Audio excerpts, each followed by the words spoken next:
good. It's just being a little funny. It's just lagging on our end? Yes. Okay. What's going on? Our end is not. Our end is laggy, but it the is actual streaming. stream is good. All right. All right. Yes. How's it What's going? going on there, everybody?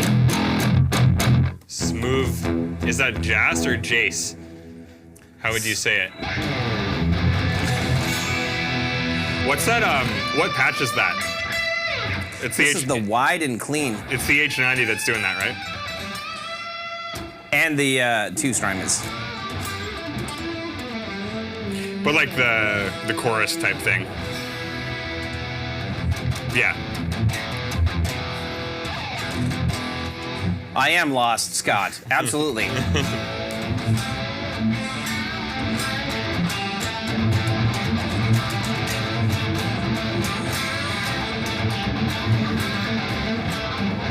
I remember that when that was like the best sound in the 90s that you could get on any multi-effects that you ever bought. It was like the modular effects were always great, and everything else was terrible.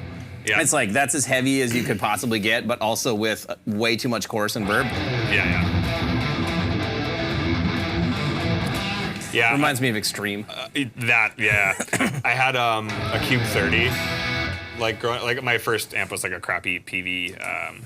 Not crappy, I guess. It was like the Rage, like the classic combo. Yep. But I had a Roland Cube after that, and yeah, like the chorus and the flange and the phaser effects on it were awesome because they were all like Boss effects, right? Yeah, and I really enjoyed it at that time. It was like 90s. Like it actually sounded good. Like I still have it. But anyways, how's it going, guys?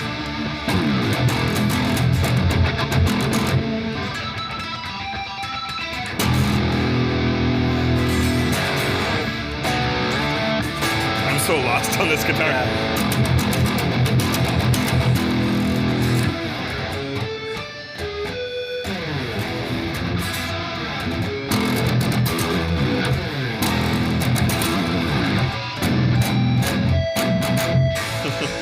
Yeah. Cool.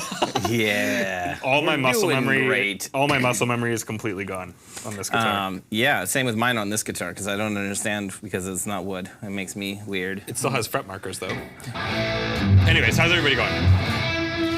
Yeah, it is Wednesday night, so feeling good on a Wednesday. Yes. Yeah. Feeling good. Yeah. Yep. What's everybody up to? How's everyone's summer going? I've been out for the last couple weeks, and it's good to be back. Yeah, I was here last week. Yeah, you were here last week. And Talked about the Lester Pauls. Yeah, and you. Never mind. I was gonna say there's something else cool too, but we'll talk about that later. Thanks for that. Great. So moving on. Yeah, it was good. Also, that video with Rob about the 91s. I'm glad you got him. Well, when I say got him on board, it's like I feel like Dorian started the whole thing for us with that, and I'm glad that it has like now passed down as well. That was a cool video to watch. Yeah. Because he, like, Rob being Rob, obviously had a bunch of like great points, and it's like, no, these actually are better. When I tried it. It was so interesting. Like I watched the comment section on that a lot and answered a bunch of stuff because I was like, I wonder how many people are gonna just totally rip us apart about the fact that like, oh, this is all BS and like 91s aren't the coolest and like I have a 2006 and it's awesome. You probably do have a 2006. Probably is awesome. It's not to say that other ones aren't awesome. It's just to say there's definitely something about that era that is like everyone we've tried is good. Yeah. Yeah. It was just interesting to like kind of watch the comment section on his channel of guys who know about early 90s Les Pauls. So we're just like, thanks, because now everybody on Reverb is going to raise their prices on the early 90s. And I was like, man, I mean, Rob has a massive channel, but like, I don't know. I don't know if like, I don't know if he's the kind of guy that when he talks about stuff that everybody all of a sudden like rushes out to buy it and like raises the prices on everything. And I know for sure I am not the guy that anybody listens to and is all of a sudden like, all right, now I want $3,500 for my 91 Les Paul. Now it's on the platform. Yes. Yeah. So Scott, I hope you're okay, man. He was saying they're getting a lot of smoke in Jasper. The fires are picking up out west of us in Alberta and BC. Yeah. Thinking of everybody out in interior BC and Alberta right now. It's that season, right? Like where everything just goes to kind of shit. It seems like clockwork that every July it kind of starts to happen now. Oh, a couple people have asked. This is tuned to drop E. So yeah, Andrew Bana sent this out to us, and I literally didn't. I checked the tuning on it. One of the strings was like not even like, I can't even say the fraction of how small of a note it was. Yeah, but like it literally was just couple of cents. Yeah, it was like in tune, completely stable when I got it. threw some new strings on there of the same gauges, and it balanced perfectly. Like, in terms of stability, I don't really think that you could, regardless of if this is your taste or not, I don't think you could find a guitar more stable than this. Because it's not wood, and it has a bridge, and it has the Evertune. So it's like touring with this thing would be a dream. Because like you'd never have to set it up. That's the one thing I've always said about touring with my Aristides. Like when Intervals did that, the Asia tour that I was on with Intervals, these are the only guitars that were not completely messed up every day, taking them out of the case from all the humidity and like changes and stuff. Right. Yeah. So yeah, right out of the box is perfect. I tried this exact guitar at NAMM, which is where I talked to Jaron about it, because we were talking about, specifically, I was just kind of joking because Gia had been writing some new music, and yeah, Jacob wrote this song that was in like E flat, drop E flat, which is a half step lower than this, and I was like writing and recording it on his 8-string that I borrowed, which is an Ibanez RGA that's worth like $600. So you can imagine how much a $600 8-string, like how fun that is to play. The nut is also broken on it, so it's awesome. But I was joking with Jaron, like, oh man, I'll have to like borrow that to track some stuff, and I tried it, and he's like, oh yeah, you totally could. We're sending it to Andrew. I was like, oh cool, man. So I'm not keeping this. A couple people have asked. They did not send me this guitar to keep, but they were nice enough, and Andrew was nice enough to help them get it sent out for me to do some recording, and also for us to check out here and do the stream. And yeah, it's spectacular. I was super impressed. I had the first session recording with it yesterday, and it saves so much time. Sam won't let me touch it because he says, number one, you have no idea what to do with 7 or 8 strings. Did I ever say that? I did not say that. We had glizzies for supper tonight there, boys, and I said, what about a hot dog slide on the 8-string? I did say no to that. And he was I think like, we all said no to that. you can have this guitar when you pry it from my cold dead hands. I'm going to choke you with a hot dog later and to which he play hot dog slide on that said, thing. Did you see what Pascal draws on some of these things? Exactly. But if you guys... anyway, but it is true. I have no idea what to do with 8-string guitars. Whether you said that or not, I know you thought it. I mean, honestly, I don't either, though. Like, I know how. Like, we've put these few songs together that I know how to play. Just because Sorry, you're good. No. I put these few songs together just because we had written them and like knew how to play. Oh, them you had just written them just from writing Did them. You put on them guitar. together because you had written them. I don't know how to play anything else other than those songs.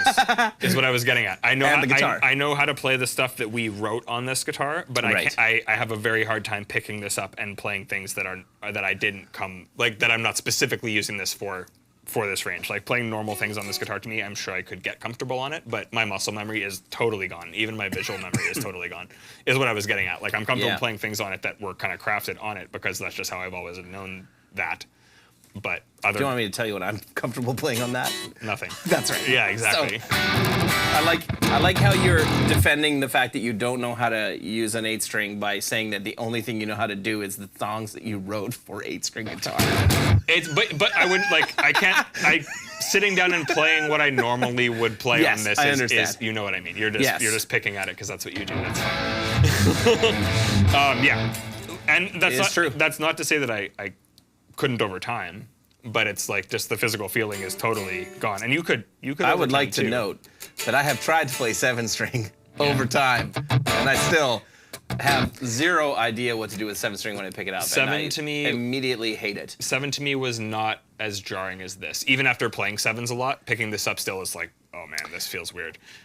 Like the 7, I could pretty quickly ignore it and just like visually I could just pretend it's not there and it's like, okay, here's my kind of point. And getting your right hand memory down was one thing, but like it's enough that you can just like looking at it, okay, I can just bypass that. But when it's 2 strings here, it totally throws me for a loop because of my reference of where, like I was going to use where the G string is as a point of reference because you have that semitone displacement, and that to me totally is gone.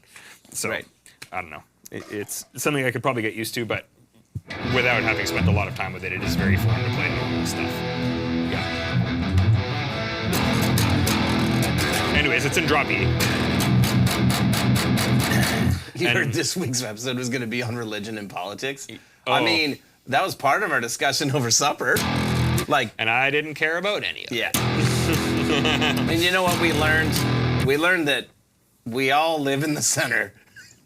Pretty much. That's pretty much what we learned. So we're all like, yeah, you know what? It'd be nice. So they just stopped stealing our money and wasting it on stupid shit. think we can all agree on that. Yeah, that'd be about the only political discussion we have to have is like, hey, could you stop taking so much money from us and using it for nothing? To use it for shit we need, like healthcare and roads? That'd be great. Education, things like that. That'd be super awesome. cool. So, yeah, yes. not having to fly people in up north to go to the hospital. Like, yes, there you go, Michael. yeah. He wants you to play it on this. Do you think you could play it on this? Ooh. Yeah, I don't know. Yes, Braxel, there's a big Gear and Beer logo on the back of the shirt. I don't know if it doesn't show the back on the online store. I'm not wearing one, neither are you. So, oh, look at this. Manny's Luke got it. Luke is coming to the rescue. Come on, Vanna, show him the shirt. So that's the back. I bet you it's out of focus because you're so close. It's Well, it's a actually, good thing we you can see it missed. pretty good. Yeah? No, that's not the right one, dude. Oh, that's the That's the roadshow one. roadshow one. Oh, Okay, but no. It's like that, but doesn't say roadshow. Same thing, no. same thing. Although, It was marked as your team. I was gonna say, although knowing our people, nothing against our people, but absolutely, that's gonna happen. Oh, Trey wants. Okay, yeah, give me the 8th string. What do you want? Trey wants me to play the 8th string. It's our good friend Trey Xavier from the Gear Gods YouTube channels. Here you go, bud. Oh, you want to play Near Rig? Oh yeah. All right, let's switch. All right, guys. Luke, make with the glizzies. Quick, Prepare- no. I don't have much time. Prepare yourself for this. Is to turn that off. Remember what I Turn taught that you? off. Remember what I taught you with the 7th string in the drop? See, you can do it. Just chug. You can play. Okay, so you can play like like the root 5th, 9th chords that you play, like this thing, like the. Yeah. You can still do those. So if you did like 0, 8, 5, or whatever of those chords. So like, put that finger down one string, other way. Yeah, there's like your 8th fret. Right. Unleash the bees. Okay. Trey, why are you doing this? You're supposed to be my friend, Trey.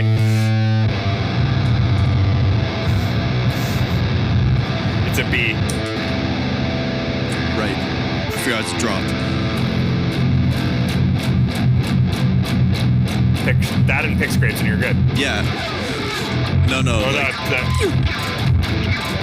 there you go. See, you could be in most modern hardcore I can bands. be in a shitty band like that. Dude, What are there the are shitty bands that there are are like bands that? that are doing that and are hype right now. It's cool to do that again. Nope. Cool. No, You sound not bad on it. always has been cool, boys. It's because I got magic hands, bud. You know that. Oh, sorry. Yeah. How could I come have on now. forgotten that? Why would you say I wouldn't sound good with it? I just said I don't know how to play it. Oh, the gate just totally neutered you on that one, eh?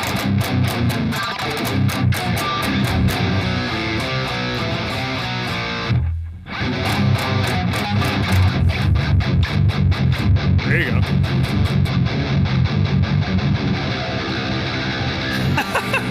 Okay. Some Gojira going on there. That was actually close.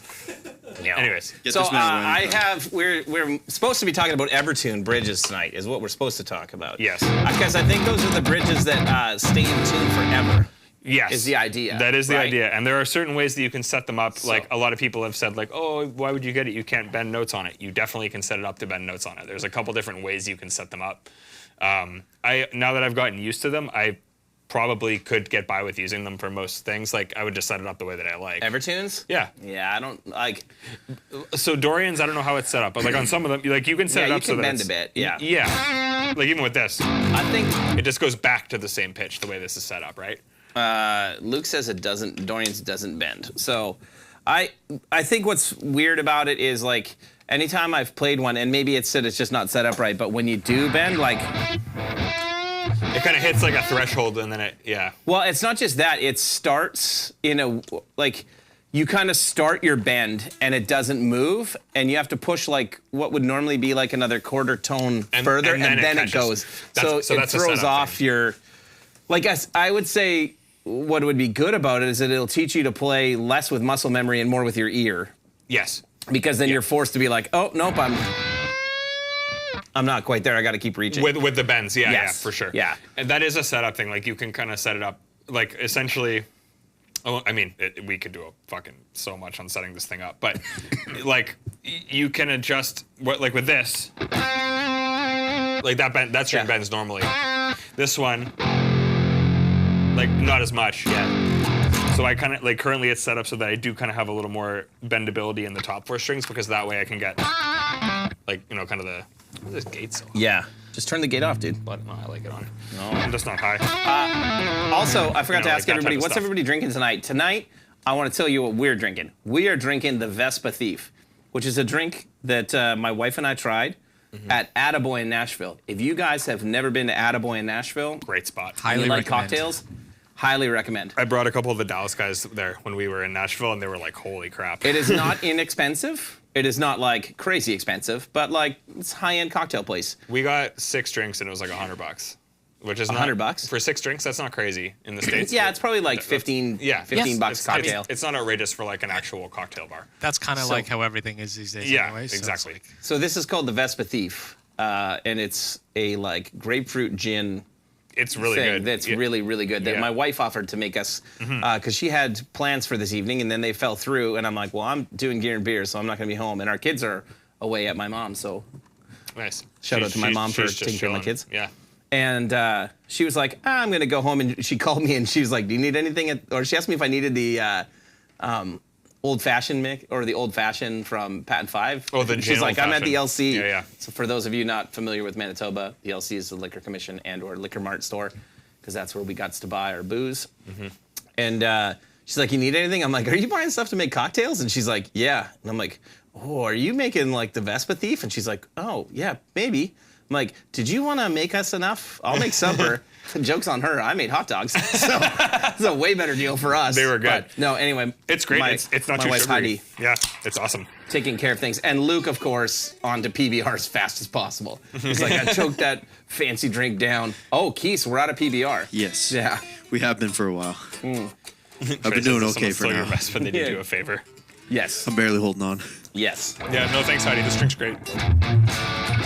Anyways, as far as the tuning, Robbie was saying the same thing. He has his setup like just on the edge of floating, and it works great. Yeah. Like for me, like the bottom strings are a little bit harder set than the top strings, just because I like a little bit of that expression. But for this string, like no matter how hard I hammer on this, it just like that's kind of the biggest thing. This does have a good gauge on it, so obviously when you're tuning low, string tension does make a lot of difference on the low strings. It gets flubby really quick. So you want to use an appropriate gauge anyway, but even with that, like even with a heavy string, if I was to do that, like there's usually a little bit of, of pitch wobble, and it even corrects for the attack. So when you're like, right, you can even hear it there. And on a low string, you'd hear it so much more. And like yesterday, we were quad tracking it, and it was like no matter how hard I would hit it, it was literally there like every time. So yeah, I don't know. I've kind of, like at first I think I was certainly on the fence, and then after I kind of tried ones that were set up different ways, like Dorian's when I first used it, it was set up so there's no bending at all. It's you just hit it like and go, and I was like, I don't know if this will work for rhythm guitars for what Dorian does. Yeah, for punk rock stuff, that's awesome. Right, and I used that for the higher low stuff for the rhythms because it was perfect. You know? Right. But I didn't use it for the leads because I couldn't bend on it, and then I tried the Jackson that we got from Terry. Yep. Or Paul. No, it was No, Terry Paulson. Terry Paulson. We know a Paul Terry and a Terry Paulson. Yes. Correct. And then that was set up so that there was a little bit of play on it, and I was like, oh, that's kind of cool. And then I forget where it was that I played one that was set up like how I would like it set up, and it was like, okay, I think I could get along with this. Just because after using it to track for a couple things, it was like, I saved literally on an 8-hour session, I would save 3 hours tuning. Like, like when you're layering guitars like that, like you have to tune every few takes. You don't have to, but you should. You should just not lay your guitars like that. You should just do what I do, play them out of time, and then ask Manny to edit them. And then ask me to layer them. And by edit, so by edit you mean re-record. Yeah, pre-record, layer them. This is the part. Exactly. Learn it. Derek's the producer. My favorite thing was Sam was away last week, and Robert's video goes up, and Sam sends me a compliment being like, hey, like, great playing on that. And I was like, yeah, I didn't play that. I'm like, Rob absolutely played that. I listened to it, and I was like, and it looked like you were playing. I was like, oh, man, this sounds great. I was like, I'll shoot Derek a message. I feel like he practiced for this. And you're like, The magic of YouTube where I don't actually play. Well, we were at Rob's house, and he's like, do you want to play on this? And I'm like, how much time do we have? Like, how about no? Yeah. So he sent me it the night before. I mean, I could have played it, but I was just like, dude, why? Like, Right. yeah. I mean, he gave you, Rob being good guy, Rob. I got a question for everybody before we get to Robbie's question. I see you highlighting it, Luke, because you love Robbie so much that you want his questions answered very quickly. I feel like this is an 86, Robbie. Okay, there you go. So he answered it. But I would like to ask, how many of you guys are like in the know about Aristides at all? Yeah. I'm gonna just say this right off the bat. They're super good friends of ours. We share NAM space with them. Pascal and is it Geron? Geron. That's my best pronunciation of it. Yeah, Jorian. Geron, whatever. Dutch Dorian. Jorian. Yeah. They're the dudes that come to the NAM show with us. They've been sharing space with us since 2021, and we've known them for way longer than that. Ferdinand as well is the guy that comes to NAM. Yeah, and he's I think the actual guy who builds them and designs them. Yeah, they're great dudes. This is not my first choice for any guitars that I pick up because to me it sounds so hi-fi, and because I don't play a lot of modern stuff, I play pretty. You guys know what I play if you watch us. Pickups are flashing too, I just noticed. What's that? The pickups are dying on it. Look at that. Because this is how often that I play it. Braxel, don't worry about it, dude. When I see your order later, I'll refund you the difference. Don't worry about it. So anyway, these are amazing guitars. The thing that, like, they almost sound a little bit too hi-fi for me. That could also be that I've got Fishmans in it if I had different pickups. I will say this. The only 7-string guitar I have ever played that I actually liked is Chris Isaac's 070 that he has, that has like the Richlight fingerboard. That was the only 7-string guitar I ever played that I was like, I would actually play this. Yeah, they're super, super, super playable. Yeah. And I know what you mean about hi-fi too, and they're loud acoustically. Like, listen to this. Yeah. They're super loud. They have a really, really prominent mid-range. That's tuned super well. That one does not have the Evertune. Yeah, I like that. They're very mid-forward, which is like I like for any of the down-tuned stuff or any of like the progressive stuff or any of the, honestly, anything that I just want really tight. I mean, I can always, like the neck profile is really great. It's not a wizard neck. It's not fendery. It's in between. It's round, but it's still thin. It's not like super flat like a wizard neck. Yeah. But yeah, they're very, very mid-forward, and I really, really, really like that, especially for the low stuff. Like, yeah. Like even when I play,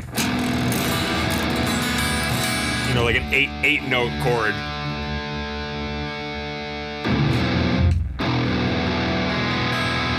Yeah. And I can hear every note. Yeah.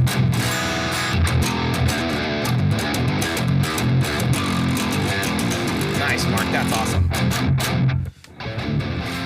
Anyways, yeah, I've been working with the Aristides guys since 2017, and yeah, as you said, they're some of the best dudes around. They make an incredible product. They've been great to me. Touring with these guitars is absolutely phenomenal, and I don't think I'll ever tour with other guitars. I think if I played in like a heavier band, again, like even just like I'm trying to tune this guitar so that I can play the types of riffs I'm talking about. That thing needs strings real bad.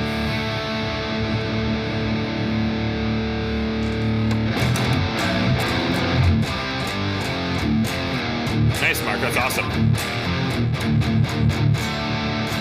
I love to see people running the D20 direct live because, like, a lot of people ask if 20 watts is enough, and it's like, man, go direct, and it's more than enough.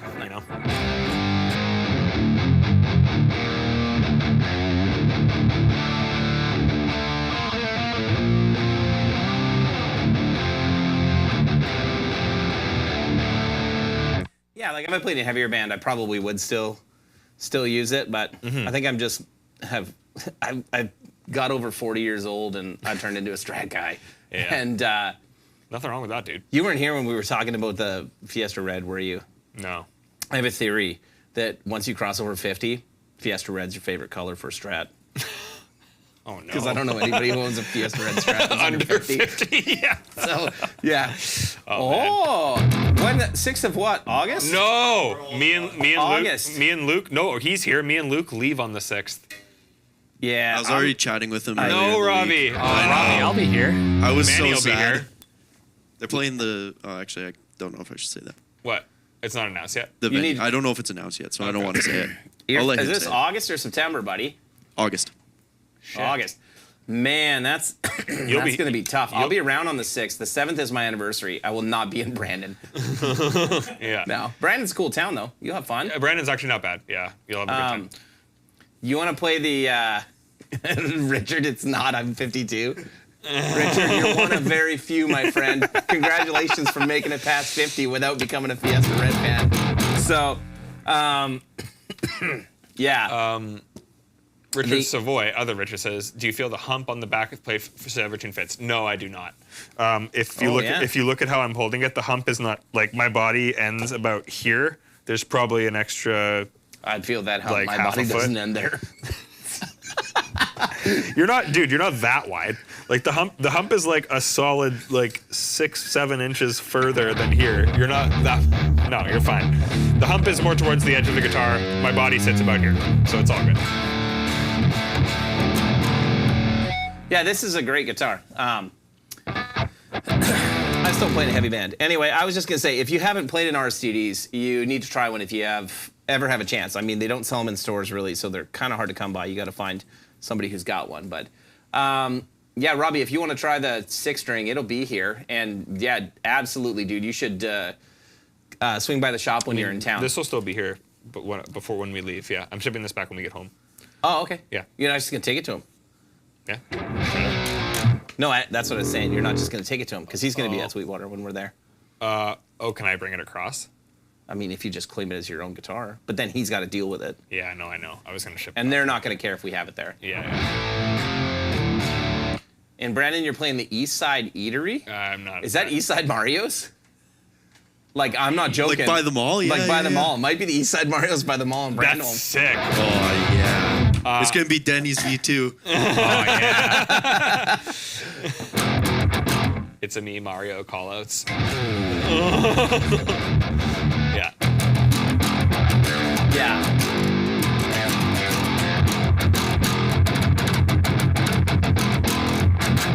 Yeah, it's like it feels tight still at that range. Yes, it's tight. It's tight.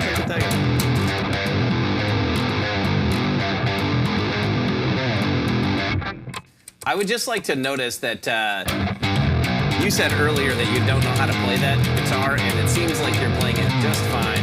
That's one of those riffs that I talked about that was written on an 8-string. It's still. I know riffs that are written on 7 strings, and I still can't play them, dude. I know riffs that are played on 6 strings, and I still can't play them. Well, that's what I meant about that, the Gia song. That's like, yeah.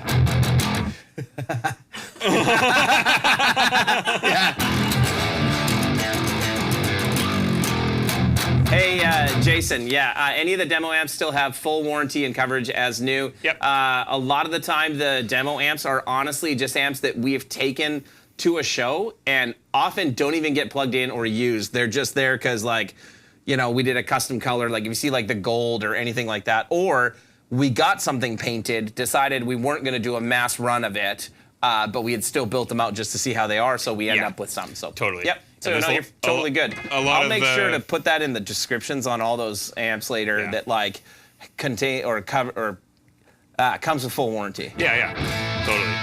Yeah. I feel like a lot of like some of them, as you're saying, are ones like, because we do the whole customizer thing, and which is on our website, and a lot of time we go to these things, we want Is it on our website? Yeah. It is. Oh, okay, good. It is. But we want to show those options off in person, so often we'll just do up custom head shells, and then sometimes those are the ones that end up going up. Yeah. Yeah. There's going to be some coming up right away. Yeah. You guys want to see one of them? Now let's wait for the 45-second lag. You guys want to see our zebra creation that Manny and I came up with? It looks great. Richard, would you say Strandberg and Aristides have their own thing going on? Absolutely. They both have. They both, like, whether it's your thing or not, they both have completely come up with their own interpretation of a guitar, and they're both fantastic and both have completely their own thing going on. Let me tell you about that. Aristides rips and the Enduranac blows. I like I'm it. just kidding. I know tons of people like it. I play guitar like a complete jack off, and like I like wrap my thumb around the back of the neck and dumb shit. Like I use horrible techniques. So It the forces enduro you to neck, play the ergonomically. enduro neck, I just hate it. Is it enduro? Indur. Inder? That's not even endura. No. It's Inder. Indur neck. Inder neck. Endur. Inder neck. Why? Because they're Swedish. Yeah. Okay. Everybody say hi to Mana White. Nano white. Oh, he didn't like that one as much, did you? Here we have. Sorry. Here we have. I actually like how you staggered the knobs. Yes. And did you notice that we did the corners? Sam's not paying attention. I am. They're black No. and white corners, yeah. Yeah. Yeah. Yeah. How do you guys like our zebra amp? This is Manny's idea. Looks pretty good. Somewhat of Manny's idea. I like it. I also like the What's that? Joint effort. Joint effort. white. Yeah, the white. Yeah. It's Yeah, like it turned out great. It's So slowly just split this up. amp is going to be for sale. We're going to this event thing at Sweetwater, and we're taking it with us. And it'll be for sale. If somebody wants to grab it, I'll get it put on the website. And it'll probably go up for some sort of demo price, too. Exactly. 'Cause Yeah. We'll show it at this event, and then that'll be the end of it. You know? Yeah. So, Basil, you keep me entertained, my friend. What's up, Rob? hey, there's Robbie. What's going on, How's it Mr. going, buddy? Baker? Yeah. And you know what? I actually like this guitar way more than what I was saying earlier, too. The Aristides? Yeah. It's awesome, man. It sounds really good And it's with still that. and it's still set up good. Hey, Will, I saw your order, and I literally came out and was like, yes! I'm like, Will ordered an amp. Yeah. And they're like, what? I'm like, Flux. I'm like, Flux ordered 120. Yeah. So thank you for that, sir. Yeah. Yeah. Hi, everybody. You know what? I need to try that OTO again. It says it looks like an amp Ben Eller would have. Doesn't Ben have a Zebra? He does. Yeah. Yeah, he has a Zebra 100p. Yeah. The Telly is awesome, the OTO. And what I really liked is like all the Aristides that I had played up until trying that either had the raw finish or even their like regular coating still is matte. Yeah, And yeah. on a couple of the Tellys, they were like a heavy gloss and it felt more like a real Telly. And it was awesome. Like I don't I don't usually know like about that. I don't know about that high gloss thing that you just said there. Trust me though. I don't. I know you don't. Not but at you all. But trust me, I didn't think I would. It was a hot take and I a think bad it one. just feels it feels more traditional, I guess would be the way to put it. Yes. If that makes sense. Like I really liked it a lot. And then they had the OTO raw, and it was like, oh yeah, there you go. Like it's just super snappy. Like Let me be clear that I am not trashing Strandberg. Just the neck. That's all.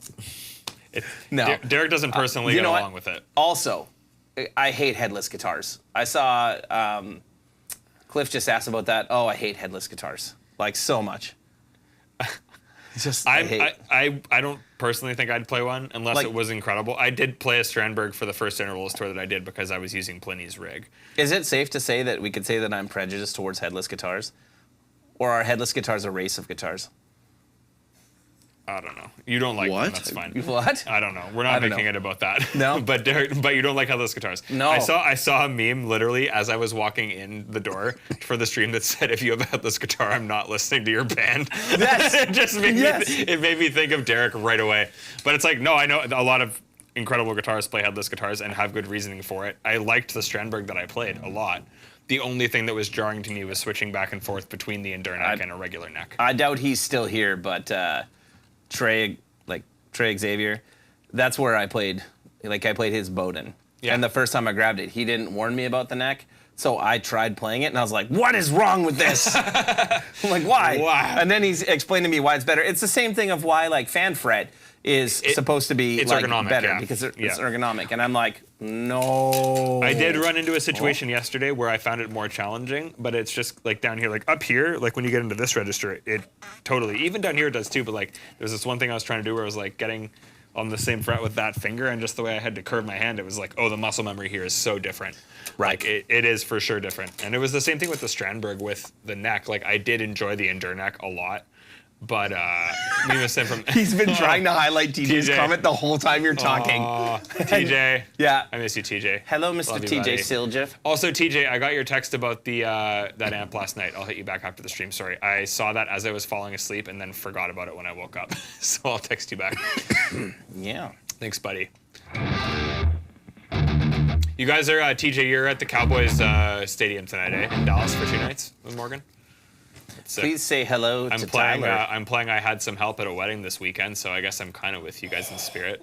Oh, Michael G's with the headless Fiesta Red. Oh, headless. Oh.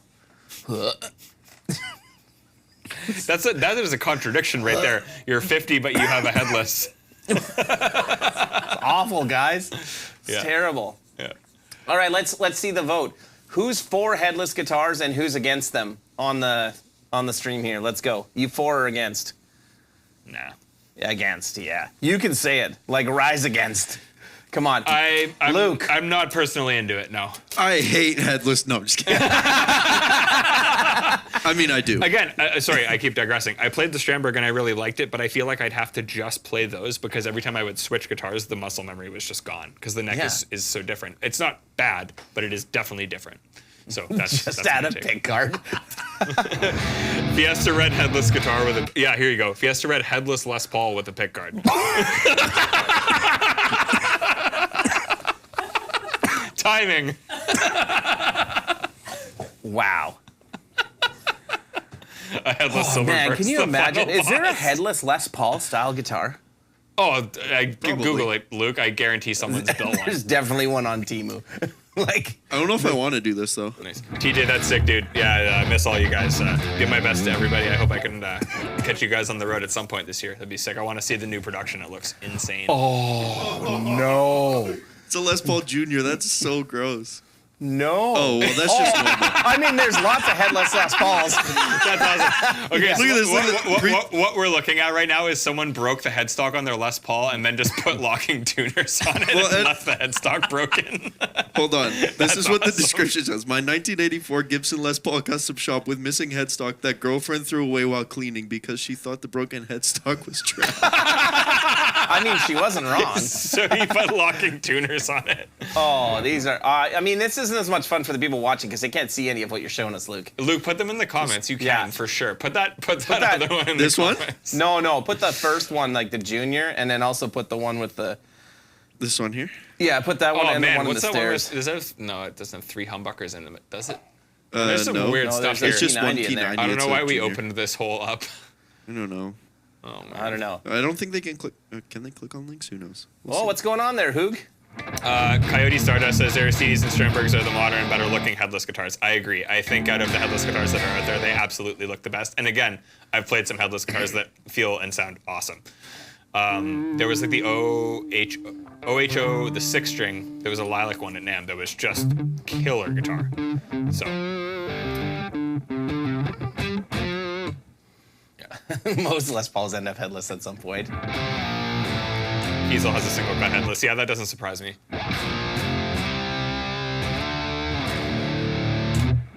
These pickups sound good. This guitar sounds really good. Yeah, Yeah. that sounds killer. Yeah. I'm going to change guitars now. For that type of stuff, that mid-range. Yeah. Anyways, Anyway, if you haven't checked out Aristides, like I said before, yeah. check them out. Great dudes. If you're lucky, you'll Great get dudes. one that Pascal has probably drawn around a dick in the back of it at some point. So, you know.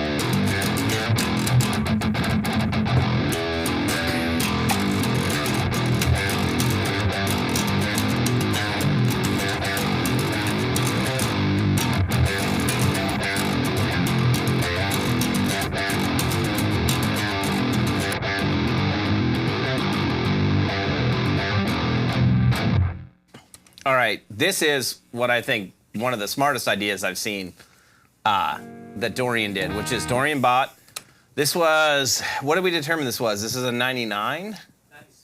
96, I thought, yeah. 98. Okay. So this is a 98 Les Paul standard. So, 90s Les Pauls. Who'd have thunk? Dorian. So.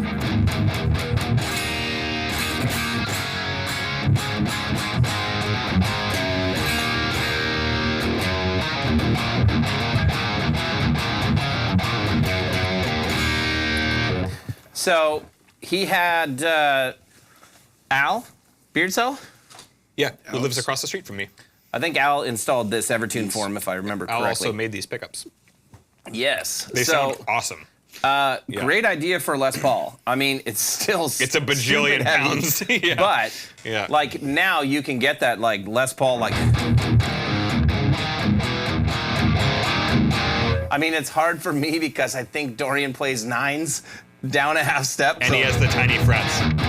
What's that? And the tiny frets, too. Tiny frets and also the lowest action on the planet. He is not a heavy-handed guy.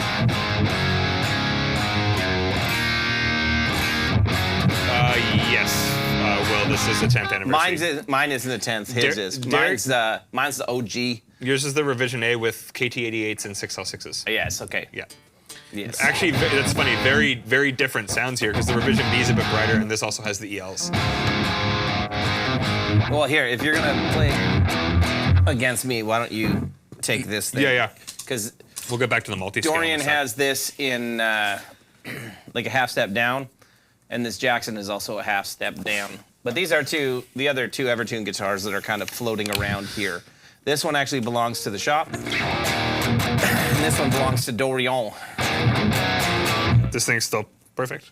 I tuned it before. Did you? Yeah. Oh. Yeah. Well, this isn't set up properly.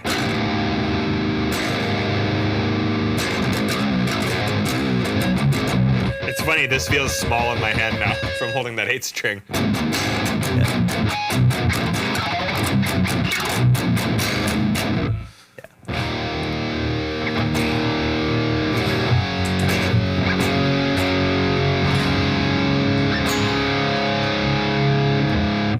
Rob, I have all my revs here. Which Super OG one do you mean? Do you mean the one with my name in it, like the revision 2, or do you mean like The 7-watt. my revision 1? I Have can't you show got these that. cameras? I can't show it. Why? Look what's on top of the amps. Oh. Yeah. Well, I can take them off right now. No, just Manny's got it. people can wonder about what's there. It's okay. Manny, Manny's crawling. Manny doesn't need to crawl He underneath. can't stop this man. Yeah. Yeah. I haven't asked this question yet tonight, but did anybody get anything cool this past week? I got a new Les Paul that's it's pretty cool. Thank you, man. Yeah. That I need to set up. You guys can't see what just happened, smoothest- but that was phenomenal. I guarantee That the was camera shook when you hit the stand. Absolutely, it did. That was the best thing that has happened this week. That was phenomenal. Manny with the ninja-like skills. So,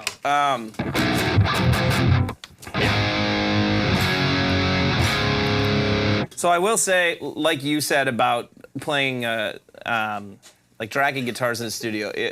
If you're trying to track with a Les Paul, depending on which Les Paul you have, I mean, Could take a minute. you're gonna chase that G string for a while.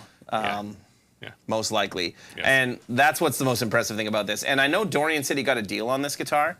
I kind of feel like if I was going to put an Evertune in, man, I should do it to that 92 that Baker has that he put a pickguard on like a son of a bitch.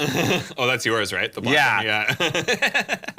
But the one that had the broken headstock so that it's like, it's not worth that much. So, Yeah. yeah. But, My dad's installed a few of them. yeah. Yeah. Yeah. He has it set up literally to not bend at all. Scott Nickerson, did you see his comment about like going on a guitar safari kind of? No. Because he buys guitars and doesn't tell his wife that he bought them and he hides them in his house. So now he's waiting for his wife and daughter to go away so he can pull out all the guitars he bought. Scott has this playing on his speakers in his house. Yeah. You just blew the cover on him. He told me that he used to use a scam with his wife where he would tell her that he won stuff. So he'd come home with something he bought, but he said that he didn't want it You're in the exposing contest. him, Derek. No, he told me about how he was on the phone. But you're exposing him to the internet now. No, This is not hold good. on, hold on. No, he told me the story. I know, but that doesn't mean he wants the internet to know. No, this is a great story. I don't Put know. head- Tell headphones Derek to in. shut up at any point. Yeah. Put headphones in. Put headphones in. He should not have told me if he didn't want the internet to know. Yeah, but he doesn't know you well enough to know that. That's possible. Well, sorry, I don't Scott. tell you anything. So, anyway, he told his wife, or sorry, he would tell his wife that he won something at like Long McQuaid, and he'd come home with, I think that's how he got his generator. And dude, he was bragging about it to somebody when he was working from home on the phone, and his wife heard him bragging about the fact that he'd been lying to her about it. And I was like, oh, dude. like,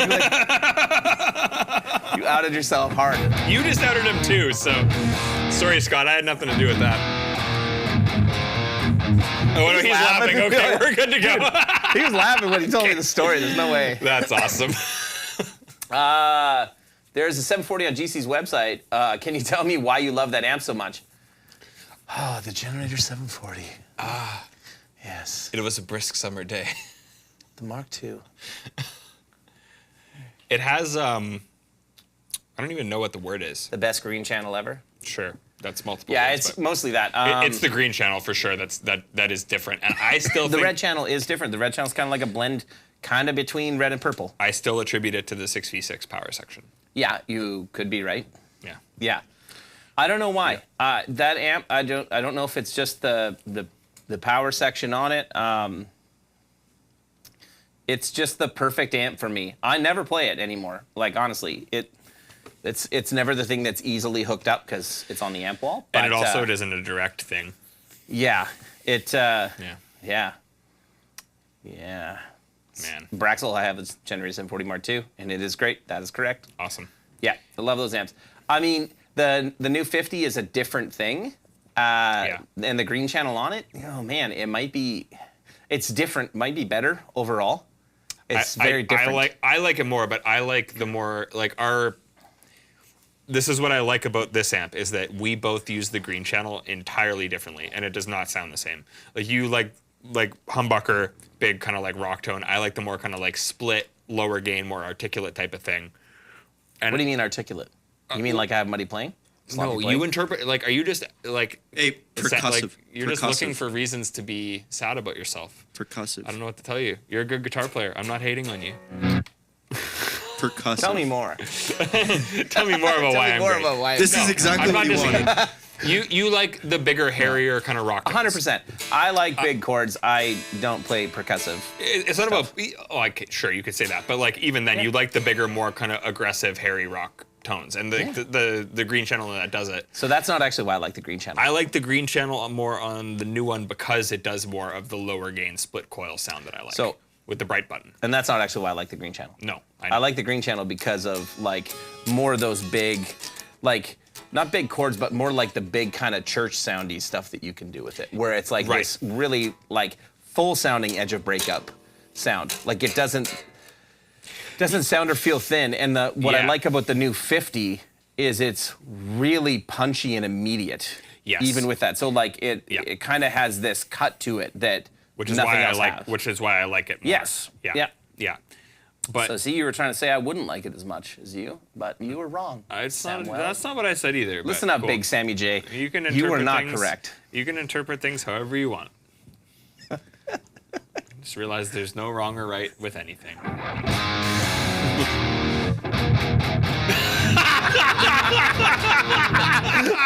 I didn't know you had that up because the screen isn't working. This is the best.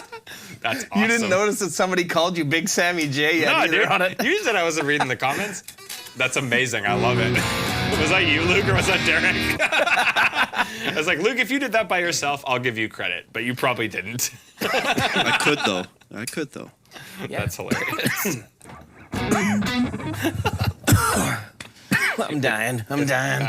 You're still dying, dude. It's been I like, know. what, a month? I know. Comes and goes. You Yeah. gave me Covesy when you came back here, buddy. Again.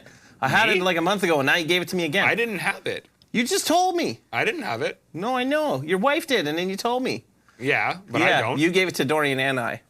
Okay, cool. In the 2 days I've been back at the shop, you got sick a month ago. I swear it was after you came back from Yeah. gig with Morgan. Sorry. Posty. Oh, yeah, Yeah. the homie. Yeah, 100%.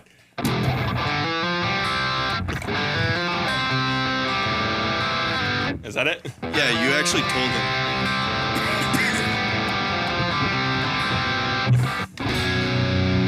I heard a story that you brought Posty that song. Oh yeah, 100%. I wrote that song. Yeah. Yeah. Morgan and Posty and Ernest didn't write it. I wrote it.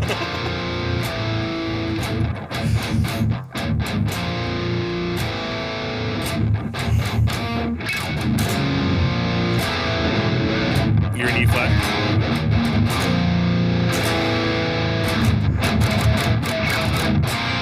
Yeah.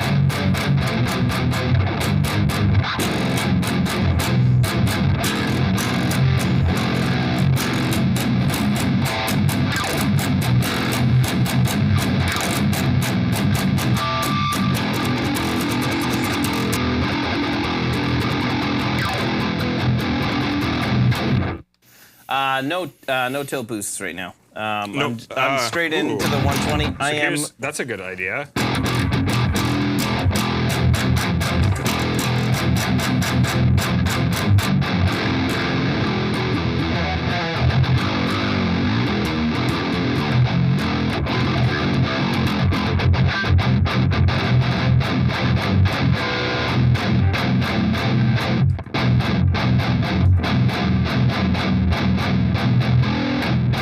Yeah, sounds good.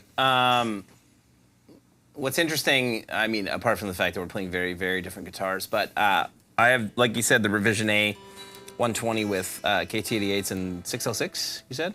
Yes. And then he has a Revision B with EL34s, but I'm on the red aggression level on the purple channel with the gain pretty similar.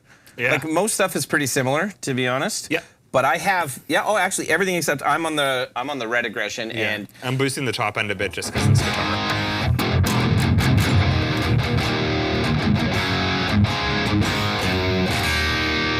I think that also just highlights the difference between mine and your hands too. That like it doesn't matter if I plugged in and played that. Like my attack is just so different than yours that I like. It always sounds like just big rock chords. Like Yeah. Which is Yes. which is what you like though. That's good. Yeah. yes, Yeah. the 10th anniversary does sound huge. They also have Sam's amp louder in the stream right now for obvious reasons. It makes me sad some days, but Manny's like, no, I don't. yeah. That's And he's cool. like, well, actually, You know no. you have an intermix where you can turn my guitar down. What's that? You have an intermix where you can turn my guitar down. Oh no, I'm just talking about what he sends out to the house. I'm pretty sure actually my guitar doesn't actually even go out to the house. It's no, actually it just doesn't. me playing it. Yeah, it's Yeah. Manny's. Manny's tracking it as we He's like, what are you doing? Yeah. Like, Yeah. oh man, oh I know what he's gonna do. He's gonna play a big G, big A, and an E chord. Here's a big E. That sounds very bad. No, it doesn't.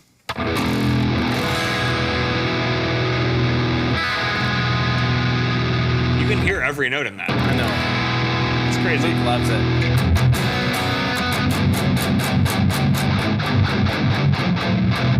You know what sounds badass? Yeah, it does. You cannot hear every note in that because Yeah, you I can. don't play the one on the G string. Oh, you never know you're playing.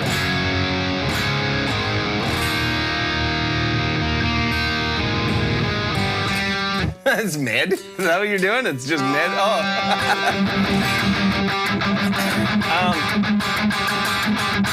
Anybody going to check out any cool shows lately? Also, I have another question after you tell me about any shows you're going to.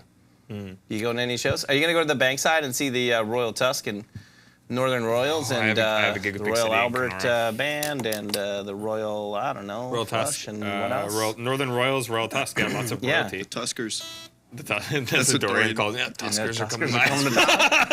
to Oh, you got the old Dallas Smith and Brothers Osborne. The old blue Dallas days. Smith on Friday, and then Saturday I'm in Kenora with Big City. Oh, So I will be out there and driving home at 1 a.m. from playing the Kenora. old cover tunes. And then I will be, yeah, that's why I had What's to your favorite cover tune to play in that band? Oh, the one I helped write. It's not really a cover tune if you no. helped write it, bud. So No. pick another. Footloose. Why is it Footloose? Because I can just put a ton of chorus and delay on it. It sounds cool. I actually don't know. There are a couple medleys that Carlin has put together where a bunch of different songs mash up that are really fun, just because it's kind of different versions of those songs. Like what? There's one, like, it's just called the show opener medley, and it's just, we don't always open the show with it, but initially it was just that, and it's just a bunch of dance tunes. Like, there's some older stuff. There's like What's the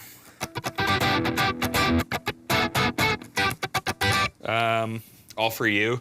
It's like 90s hip hop stuff. Yeah. It's like that kind of stuff. It's just like mashups of those songs, and they're like with the right transitions, and like he has all the actual key sounds, and like sometimes it's just pocket, like Nile Rodgers style guitar, but it's just fun because like the band is so tight.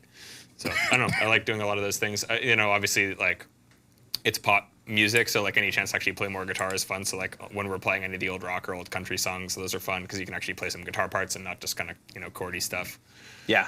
I don't know, like it's all over the place. It's actually kind of given me a respect for other styles of music that I wouldn't normally play because they have to be played in a completely different style of playing. I can't just play it like I would play when I just sit down, Yeah, a lot of pop music is surprisingly a lot harder to play than you would ever imagine. Totally. And this gig, it definitely made me realize that because 90% of it is feel, and you need a different feel for all of these settings. Right. And I've always said this teaching guitar, like you can learn notes, you can learn chords and scales and stuff, but like teaching rhythmic feel is very challenging to get someone to internalize because it's an internal feeling. So I think being able to emulate those other feelings of types of guitar playing is a lot more challenging. It's kind of like if you have no natural rhythm. How do you play it? Because how do you get your how right do you, hand how do you to teach that? And how do you like analyze someone else's rhythm and get into what they're doing to suit that? That's why I was a horrible guitar teacher when I was a guitar teacher, because like trying to explain to somebody how like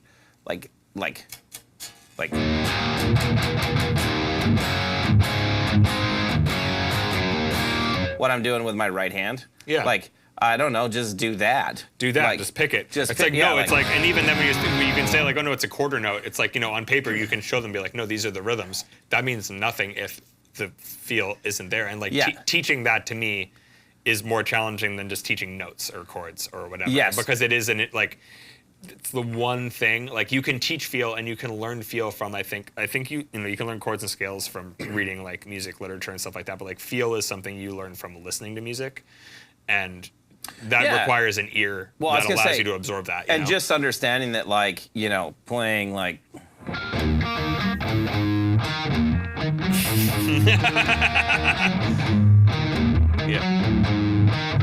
like most kids that I would teach would be like, yeah, I got it. And I'm like, Yeah. But even you then, have the notes. But even then, like, to me, if I was to think looking back, it's like, I would have thought for sure that playing Metallica riffs was harder than learning a disco song. Oh, yeah. Absolutely not. No, correct. No question. And it's because with Metallica, it's like, you can kind of hack your way through, and sure, the count might be off if you just kind of fall off beat, but like, you're generally playing dynamically, a certain velocity, a certain type of pick attack, that's pretty continuous throughout that type of music. And, it's the same with other genres of music too. But with that, you can kind of get by because you're kind of just consistently within that. You don't need a ton of feel to play 8th notes or 16th notes like a full bore, So it's a different thing to absorb. Have either you or anybody watching ever tried to play flamenco style with your right hand? No. And it is so far beyond me. Someone was asking about even with this, they're like, oh, like the Tosin stuff. And it's like, man, I've never really focused, like, not necessarily on thumping, but like finger technique, like in that regard. Like I'd say I have decent pick technique, and like I can kind of do the hybrid picking thing pretty good. But like that type of stuff is like, or just the idea of like that like fan that they do, like trying to get all of those motions. Yeah, like totally, man. Yeah, it is. Yeah, it's totally different. like Mateus. Or Matteo Mancuso. He must have learned flamenco in some way. Do you know much about I his think he background, did. Luke? Yeah. I think that's what he started with. Is it? I think. And that's why he incorporated it. I don't know. But listening to him, I would never guess that he plays that way because his attack is nuts. Yeah. Like he is insane. Like, for sure. Luke, you can go down in the comments. Yeah, exactly. You're going to see Tenacious D. Oh, R.I.P. That's not happening. Best of both worlds, or best of all worlds. Man, I would love to see that tour. I saw Sammy Hagar with Van Halen in like 2000. Man, I don't remember. When's Extreme coming here again? September? September, yeah. Yeah. Yeah, so rest of your band are at Limp Bizkit. Oh, yeah. Oh, dude, sick. Locomotive by Gene R. Yeah, 100%. That's like another one that if you listen to his right hand, it's crazy. Yeah. Nuno's actually a good one for that too. There's so much just like right hand swag going on. Same with Van Halen. Yeah. And Nuno is like from the Church of Van Halen. He's like Van Halen meets funk, which is why I always liked it. Yeah. But Travis Bicking's insane too. Yeah. Yeah. Yeah. That's the thing. There's so many different techniques. Like I'd say we're fairly like Western world guitar players. Yeah. You know, like there's so much other interpretations of guitars instrument. and stringed instruments and stuff that we don't even touch on, you know. But Yeah, that was great. semitone. Yeah. Yeah, so you got Dallas Smith and the Brothers Osborne and then your own gig. Yeah, and then I mean Sunday I'll just be beat because I'm not really stopping until then. And then back here Monday. Nice. Next week I don't really have anything though, except for the live stream, so that's great. I'm Nice. gonna chill. And then we're at Sweetwater next week after that. Next week I'm going to see Creed in Toronto for the Summer of '99 tour. Yeah, It'll be fun. That'll be sick. Yeah, it's like Creed with, I think it's Big Wreck and Finger 11 in Toronto. So, And that'd be a good guitar show. yeah. Yeah. Yeah. Yeah.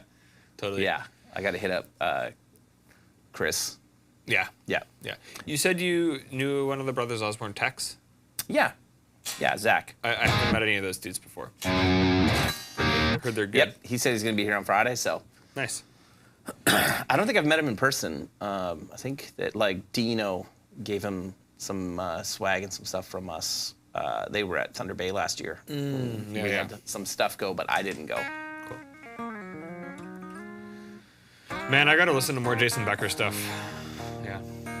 Can you take me higher?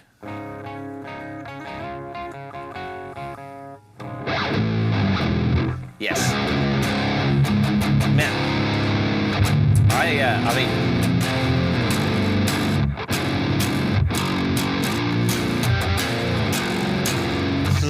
I mean, I was I was in high school in the late 90s, so Creed came out. My Own Prison came out while I was still in high school, and yeah, I loved Creed. I still do.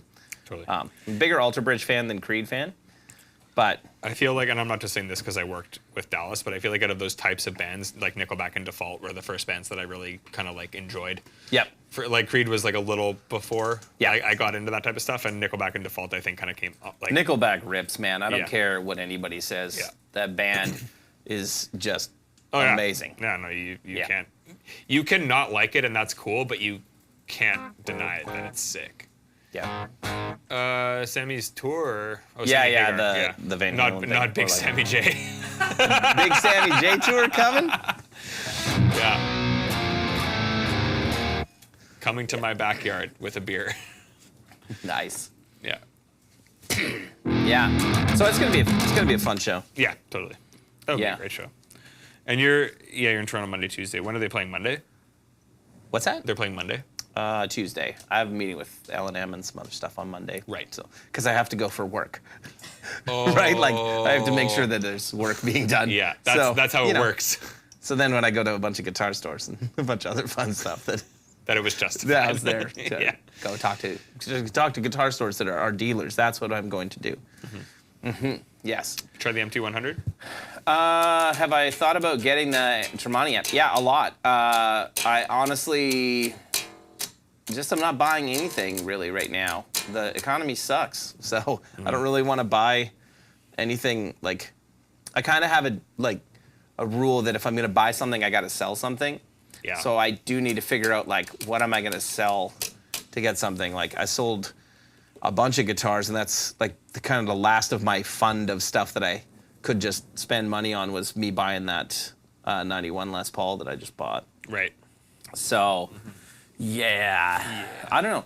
I've played Mark's a number of times, and it sounds great to me. So I would like to get one and play it here. You know what I mean? And like, not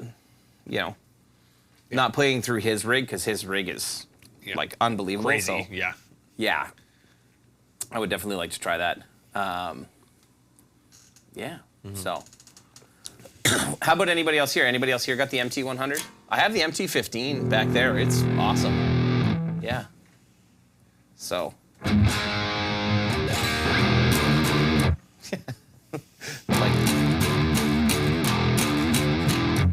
What's that? I watched Big Wreck from the top of a shed at Blues Fest in Beaumont, Alberta, a few years back. In spite of being situated next to a bunch of porta potties, it was the best concert I've ever experienced.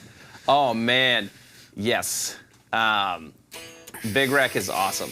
I've seen them a number of times, and yeah, Ian is just phenomenal. Like, just absolutely phenomenal. So is their drummer. I forget his name, but they're all So is great. Chris. Yeah, they're all We just did the amazing interview too. with Chris that went up. Yeah. Well, you did it a while ago, but it just went up. Yeah, if you guys haven't seen that, also let me know what you guys think of those interviews. We're trying to catch more people as they're in town. Like, every now and then we get guys that come visit the shop, or that like they're in town and they can't make it down here due to sound check or anything like that. Like Friday, Dallas is in town, but we don't know if Dallas will come here or if we'll just go down and chat with Dallas. I was trying to check with Monty today, and yeah, we'll figure that out because their flights are messed up. So. Yeah. Oh yeah. It's bad. So yeah. Yeah. Adrian, I wasn't there. This is without the tilt.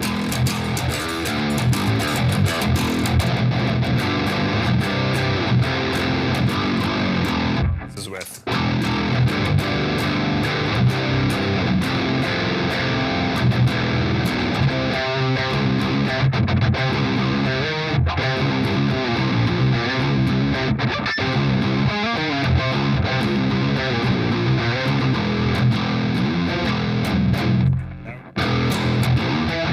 Just a little more presence and attack.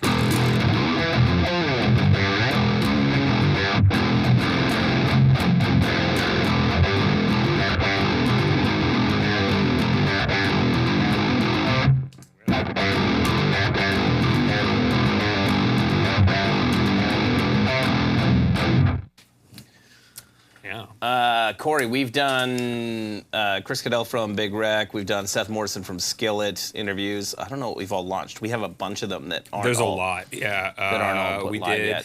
yet. Justin Luce from Hardy. Yeah, those are the 3 we've done so far. Yeah, we'll be doing a bunch more though. I did one with, I mean, I don't mind saying it'll go up, but I did one with John Brown last year. Like we kind of gathered a bunch of them before we wanted to launch it because we wanted to get a bunch of these together. That's so polite of you, rather than saying that we forgot about a bunch of them and then we got Dorian to edit them. Because we had shot a ton of them and we've... Sure. Yeah. I think we just interpret things differently. Yes. But that's fine.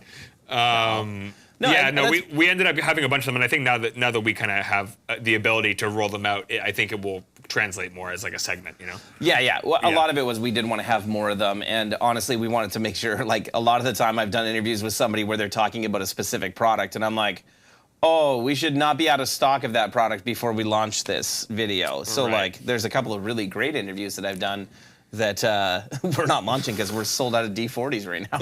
So, you know, whenever parts get here, then we're good to go. Yeah. Is the Tea Party good in concert? I won tickets off the radio to see them, and someone sprayed somebody and sprayed something and it was canceled. Tea Party were good when I saw them. Jeff Martin. I forgot about that band. Yeah. They're not my favorite Canadian band by any means. They were Canadian, right? I was like, I feel like I saw them on Much Music all the time. Yep. Fire in the Head was like probably their biggest, or I don't know if that would be their biggest song, but it'd be up there. That was my favorite song that they had. And then there's something about a river, I think. Yeah. Yeah. Robbie, that's exactly the same way I'm using the tilt for this. Like the boost is not actually boosting; it's at Unity, and I'm just using the tilt to knock off like maybe 5 to 10% of the low end. Yeah. I think he's saying he's using the actual drive side of the tilt over drive. Yeah, no, The it's red side. great for that too. It's super transparent. That's yeah. crazy. Yeah, no, it's just the voicing it adds. Yeah, Adrian, I'm honestly surprised too. Like I keep saying this, but it was one of those things where I went to track yesterday. We literally just threw like, because we're sending, like Sam Guyana is actually going to do the album or the new GS nice. stuff. Yeah. So we're just sending him DIs, but we just opened up like Helix Native when we were tracking it. You know who Sam is. Yeah, I do. Yeah. He did all the Rivertown Sage stuff that I love. And the new interval stuff. Yes. Yeah, that sounds amazing. That's probably a better reference for most people watching. But if you don't know Rivertown Saints, they're one of my favorite pop country bands from Canada. And our friend Jeremy is often on here, but for some reason he's not tonight. Check out Bonfire. Oh, yeah. Check out Bonfire. Bonfire is without a doubt the worst fucking song ever written, I think. Anyways, we threw a Helix Native preset on it, and it was perfect right away. That's all I was going to do. Man, what's so funny is I remember last year Dallas did that show with Rivertown Saints, and you're like, tell Jeremy Bonfire is a shit song, and I did, and then they opened with it. It was so good. It's one of my favorite things to rip on it. He's like, how many songs did you have that cracked the top 10 in Canada? I'm like, none, but I don't ever have to go to bed at night knowing that I wrote that piece of shit. So It would be better if he was watching for while I'm ripping on this, but he knows that. Did you? For those of you guys who don't know Jeremy, is a really close friend of ours, and like used to do our web design stuff for us before Dorian came on board. And man, Jeremy is a massive Sean Tubbs fan. And what is it? What's that? Close to there. It's in there like somewhere. But he. Jeremy's the best. I love Jeremy. He's a great dude, but I always told him that this song. Oh yeah, thank you, Luke. No, that's Dorian's guitar. That's Dorian's. I know. I'm not worried about it. He's not worried about it. He's not watching. He was. He would be worried. You're like, about he's it. not watching. I know that. Anyway, I made fun of Jeremy about this song repeatedly. And the reason I made fun of him, if you guys go and listen to their record, they have a really great, like, what you can tell would be like a pop punk, like kind of power ballady type tune called "Woke Up Like This." That is just a really great pop song. Yeah. Right. That they turned into a country song. Anyway, they like this Bonfire tune was their like single instead of "Woke Up Like This," and like it's the dumbest thing ever. They never should have done that. Anyway, Sean and I are hanging out, and I was like, hey, can I get you to do me a favor, Sean? He's like, what's that? And I like play him this riff. I'm like, can you play this riff and then say it's the worst, or I'll tell you to play the worst riff ever, and then you play this riff? And he's like, sure. So I'm like, hey, Sean. And I run, like, start filming. I'm like, hey, Sean, play that riff that you said is horrible. He's like, oh yeah, what was it? And he plays the Bonfire riff perfectly. I'm like, and then I sent it to Jeremy just so like one of his guitar heroes is like, your song sucks. What did he say? He was just like, I hate you so much. And then he laughed, but it's obviously a joke. Like, yeah. And Jeremy is a great guitar player. Like, he's really good. Every time he plays, I'm like, honestly, you are way better than I keep remembering you are. Rivertown like, Saints should be a much, much bigger band in this country than they are. They should. They're a great band. Yeah. Yeah. Good dudes. I agree. Like good hang. Jeremy comes to NAMM with us a lot of the time. We call him Bro Taint. So it's a lot of fun. Yeah. So, I really like hanging with him. He's a great dude. Yeah. Yeah. Anyway. Yeah. Yeah. Yeah. Yeah. Sean, I don't know what else to say. Yeah. Sean definitely is known there. In Tennessee. I don't know if I'd call him Tennessee Jesus. Mm-hmm. I mean, he's got the long hair right now. Yeah, he is from Southern California. Yeah. So he asked if Scott Adrian. Nice. That's awesome. Adrian, they do have great songs though. Like and I don't know. Who's like that Rivertown Saints. RTS? Yeah. Yeah. No, they have some great songs. Yeah. Yeah. Yeah. I'm the older I get, the more I'm into like pop country, and the more I'm into just good pop songs. Yeah. Absolutely. Yeah. I was definitely one of those kids when I was in high school just playing tech death, like, this is the best. Nothing's ever going to be better than this. And now it's like, there are still bands like that, I still listen to like the Zenith Passage or like any of those like super heavy tech death bands because it's good. But I don't like casually listen to that stuff anymore. Like it's usually more just like well written, like for me, good production is like huge. Whether that's minimal or huge production, whatever, as long as it's good. I don't know. Production's good. Songwriting's important. I feel like I listen to it less for riffs than I used to. Yeah. You know what I mean? Yeah. What are you laughing at? I'm laughing at Luke typing to us. Must suck getting old. Like Fiesta Red's around the corner for me, boys. But no, Luke's just entering his chug phase. Yeah. But he's also Luke's also coming at a time where like when I was in that, you had to play like Luke is literally in the age of. And it's the best. Man, I remember when I started rigging at Dauphin Country Fest. I think it was in the year 2000 or maybe 2001. So, Luke, what year were you born? 2003. Yeah, there we go. What? So it was before Luke was born. Yeah, dude. Yes. Yeah. So, That's dumb. like Luke's dad and I. You're like, oh no. Oh no. Oh no. I'm 32 we're so much now. older. Yeah. So we my brother, like Luke's dad and I, and Stobes and a bunch of us started going to do Dauphin Country Fest. And when we went, all of us hated country music. I mean, we were absolutely the like, if it's not like hard rock or classic rock, like no way. And then, man, doing that festival for like 5 to 7 years, after that you're just like, man, this isn't all garbage. And then shortly after that you're like, oh, I'm listening to a Luke Bryan song now? Like, why? No one was born in 2003. Scott, be safe, man. I'm thinking of you out there. Yeah, it's crazy that it reaches here. Like, obviously, it's nothing like what you guys are experiencing, but that smoke literally reaches here from where you're at. So we're thinking of you guys. I can't imagine what it's like out there right now. Yeah, it's brutal. Not good. People got to stop being dumb and lighting fires, man. Like, stop smoking in the bush and throwing your cigarette out. Yeah. Or whatever causes Do you remember it. that massive California wildfire that was caused by a gender reveal party gone wrong? No. They had. Do you remember that? It was like Really? I forget what it was, but it was like the biggest fire, at least in the last 50 years. And literally, they had fireworks for a gender reveal, and it backfired, and they lit the whole forest on fire with fireworks. And that's what caused it, and it killed like a bunch of people. Man, did you see that some dude in the States died on July 4th because he put a firework on his head to light it off, and it killed him? Yeah. He was rather inebriated by the sound of it. He didn't back it up like Terry. You ever seen that video? No. Put in reverse, Terry. Oh my! Put in reverse, Terry. I gotta show you. It's amazing. Oh Lord, Terry, put in reverse. Luke knows what I'm talking about. I have to show it to you. It's incredible. Yeah, like, you think lightning is the most common cause? Probably. I have no idea what causes them. Yeah.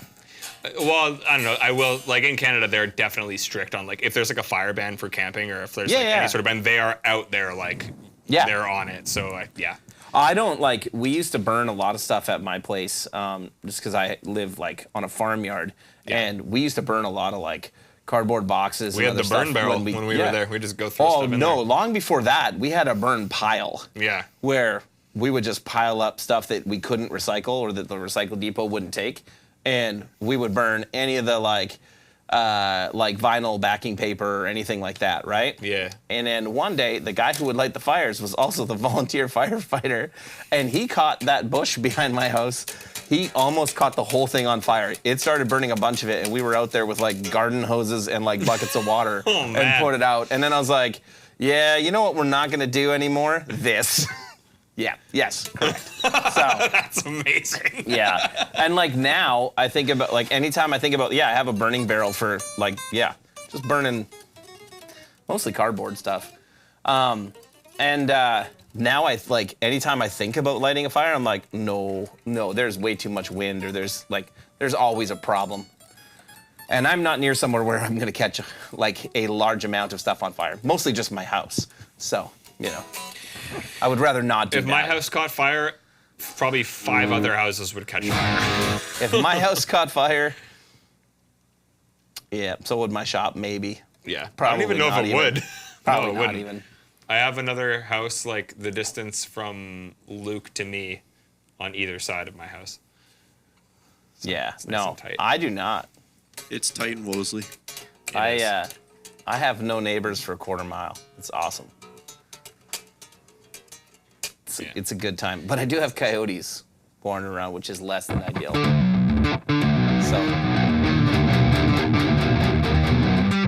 So, yeah. Oh, Jasper is a national treasure, Scott. My mom actually worked out there for a couple winters. I remember she told me there was one time she came home to her place in the chalet, and there was a bear asleep on her porch, and she had to wait outside in the cold for the bear to go away. But yeah, Jasper's gorgeous. I remember one of my scariest driving tour memories was in Jasper Park. Really? Annex Theory, my old band, like my first, not serious band, because we were a local band, but we toured Canada, so like it was our first crack at like trying to be a real band. I was like 16, 17. We were doing a winter tour, great plan in Canada, in a 70s van with a U-Haul trailer with electronics that don't work really. So we're driving in Jasper, which is already like in the winter at night, like midnight driving through Jasper National Park, and then we hit this super heavy fog. Can't see anything. Literally, like I couldn't see them in front of me. So like we were looking at the side of the road to see the line of the road. Yeah. And then the electrical went out on the van, so we had no lights. So we were driving like 30 down a hill with flashlights on the side of the road so we could see it, and then like almost jackknifing the trailer, sliding sideways down a hill in like a 70s camper van with a U-Haul. It was insane. And after that, I was like, I literally am not uncomfortable driving anywhere now. Like, yeah, it's well, fine. that's what I get a kick out of, like yeah. when people are really nervous, especially when you have Americans come up and they're really nervous about driving. If it's in winter, I remember when Travis used to come up here, he'd be like super nervous, and I'd be like, "Oh no, you can see it's good. You're like, good, dude. Don't worry about it. There's no blizzard conditions." Hey, Flux, we have coyotes, and one of them killed one of my cats too. So let's just say that coyotes' days are numbered if I ever get a chance to see it. Yeah, no, there are coyotes around when your there's place. Did I tell you about Mitch was sitting on the picnic tables outside of HD at my place, and like he's sitting on the picnic tables, and like meet a many away, 2 coyotes walked in front of him at like midnight, through the parking lot, through the light, they don't just care, like man. doo-doo-doo. Even in the city, like, because I live in like central Winnipeg, like 5 minutes from downtown, in like a little, like an older kind of community, but it's on the river. Yeah. And like this past winter, the coyotes were like any of the river properties. They were coming up from along the riverbed and going into people's yards and like killing animals and shit, like in Wolseley, which was crazy. But they were coming off the river. They're pretty relentless around here. Yeah. Yeah. You can hear them here at night a lot, like howling. And like one night I was standing outside, I often talk to like our like partners in like Australia or Asia or wherever, like late at night. Yeah. So, and I often remember the meme that you posted about like, it showed all the like footprints of like an animal wandering around the yard. Yeah. And you're like, look, it's Derek on the phone. Like in the winter. Yes. It was, I used to wander around the yard. It was the pigeon tracks. Yeah. I sent it, it was like you on your phone. Yeah. So I'm standing out at night, like in my yard late at night, and you can hear coyotes from all 4 directions. You can hear them howl. And I'm like, they are all around here. Yeah. Like, yeah. So it's crazy. Oh, is that your like craziest tour driving story? Well, I was actually the one driving, yeah, for sure. Like, we literally, it was like complete, like 10 feet in front of you, wide out, going down a hill in Jasper with no electrical. Yeah. It was insane. Like, I for sure thought we were gonna, like, not die, but like, I was like, we're fucked. We're gonna, like, go into the ditch and be stuck here for however long. Yeah. We made it. So, and then we broke down in Lloydminster for 2 days. I mean, there's worse places to be broken No, down. there is not. Oh, yes, there is. Screw Lloydminster. Oh, man, I had a great time in Lloydminster. Yeah, at the Super 8? What's that? At the Super 8? No, man. That's where I stayed. So, because I played in a Christian rock band, we got billeted. So you had money. No, we got billeted to places. And the place we got billeted to, the people were rich. They had a pool. They had a basketball court in their backyard. Not in their house, at least. But we each had our own rooms. Like, there's 5 of us in the band, and we had our own rooms. And it was, And they had, like, a ton of after-show food for us. It was awesome. Yeah, that sounds great. And actually, funny enough, the place where we were staying is, do you remember the band Kairos? Yes. So the new drummer for Kairos, which probably would have been the drummer when you guys would have known them, but the new drummer, it was his parents' place, and I met him. He was not drumming for them at the time. He was younger, and he had a brand new DW drum kit with like all of the cymbals, all cymbals. Yeah. That's sick. But actually, on that same run, was my scariest driving story, which we had played in Melfort, Saskatchewan. So I don't know where everybody's watching from tonight, but like, tell us where you're watching from, and then we can find out if any of these stories are even remotely relevant. I mean, but I will say driving in the prairies is way more dangerous than you would expect. Like, at night and in the winter, it can be pretty bad. Well, what's really great is when you're driving with your drummer, and same thing, you have a U-Haul trailer, you're driving like a 70s Ford Econoline conversion van. And that was what we had. And he's been having problems with his girlfriend, so he's kind of upset. And he never drives. But you tell him, hey, it's your turn to drive. And we're going to drive from Melfort to Saskatoon. And, man, we're coming out of Melfort, and, like, you come out of the town, and there's a stop sign and a highway, and you want to turn and get on the highway. So we're coming up to the stop sign. I'm sitting in the passenger seat, and he's not really slowing down. And we have a, like, 6-foot by 12-foot trailer behind us. And I'm like, hey, man, there's a stop sign. Hey, man, there's a stop sign. And he's just like Like just not even. And I'm like, Chris, there's a stop sign. Chris, there's a stop sign. We go up over the highway, and I'm like, oh man, I hope there's a road on the other side. We go right up, over, onto a dirt road, and right after our trailer clears, a semi goes by. Oh, and I'm just like, Chris! And he's like, whoa! And then he, like, of course, stops. And then we're like, great, now we have to try to find a way to turn around a van with a trailer at like 1:30 in the morning on some dirt road in Saskatchewan in the winter. Yeah. So that was a ton of fun. It's always and that was the last day that our drummer ever got to drive our vehicle. So for the next 4 years, he never once drove. And he'd be like, I could drive, and I'm like, you can't, ever. I want to live. So, So I remember touring with the Afterimage. Me and Dallas were the only ones who had our licenses. So because they all live in Toronto, they just take the subway. None of them have cars. It was like, so me and Dallas drove that whole tour. Dude, there's a kid that works at HD. Like, we're in the country. This kid does not have a license. Oh, man. I'm like, and he's like 18 or 19. I'm like, how do you not have a license? Do you have friends? I don't know. You obviously don't leave home very much. So, Luke. Could I bother you to find another Keith's in the fridge for me? What? Anything we have is fine. Banff is unbelievably beautiful. Yeah, correct. Yeah. Do you guys have any questions for us about any of this stuff? Or about the Evertunes? I don't really know that much about them. Saskatchewan has more than one road. Saskatchewan is definitely more advanced than we give them credit for. So in Manitoba. They are not in the 1800s still. No.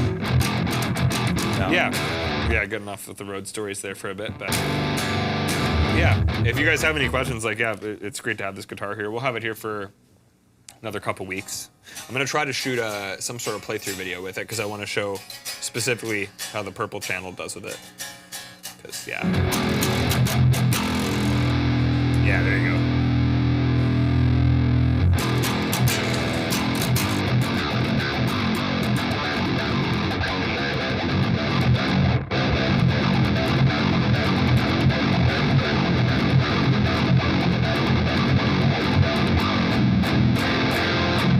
Feel right.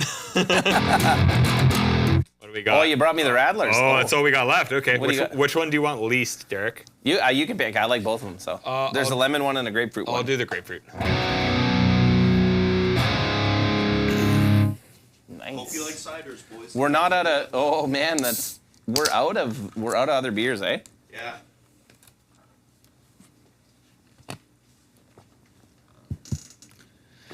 Corey, you have a similar Lloydminster experience to me then. That was basically what it was like. That tour was not a winter tour, but we were stuck. It was like the Friday of a long weekend that our van broke down, and the dude that put us up at the hotel owned the only garage that was open over the weekend, and he had to order in parts from the Alberta side to get stuff brought in. Oh yeah. But I will say he got it he got us up and running by Sunday, which on the long weekend was good. We only missed one show.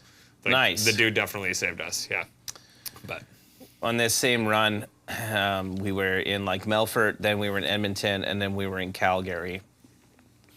And when we were in Calgary, we got there late. We didn't realize that we were playing it. Actually, Kairos was doing like a video shoot, and we were getting there like. You were touring with them? No, we were just it was just us, and we were doing like a mini tour where we did like 4 dates. We would do a lot of like Thursday, Friday, Saturday, Sunday, and then back home through the night, like Sunday night, and try to get back in time for everybody to get to work on Monday morning, right? Yeah. So, but we were playing in Calgary, and one of our guys parked the van and trailer on like an incline ramp at we were playing McEwen Hall in Calgary at the university, and dude, when the show was over, we couldn't get the van.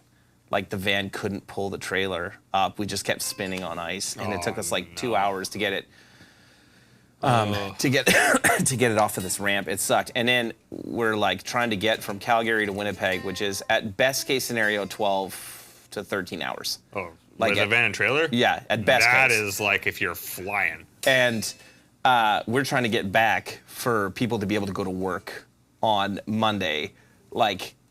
I think our lead singer was okay if he got back to work by noon, and we're like, we gotta move. So anyway, we started driving.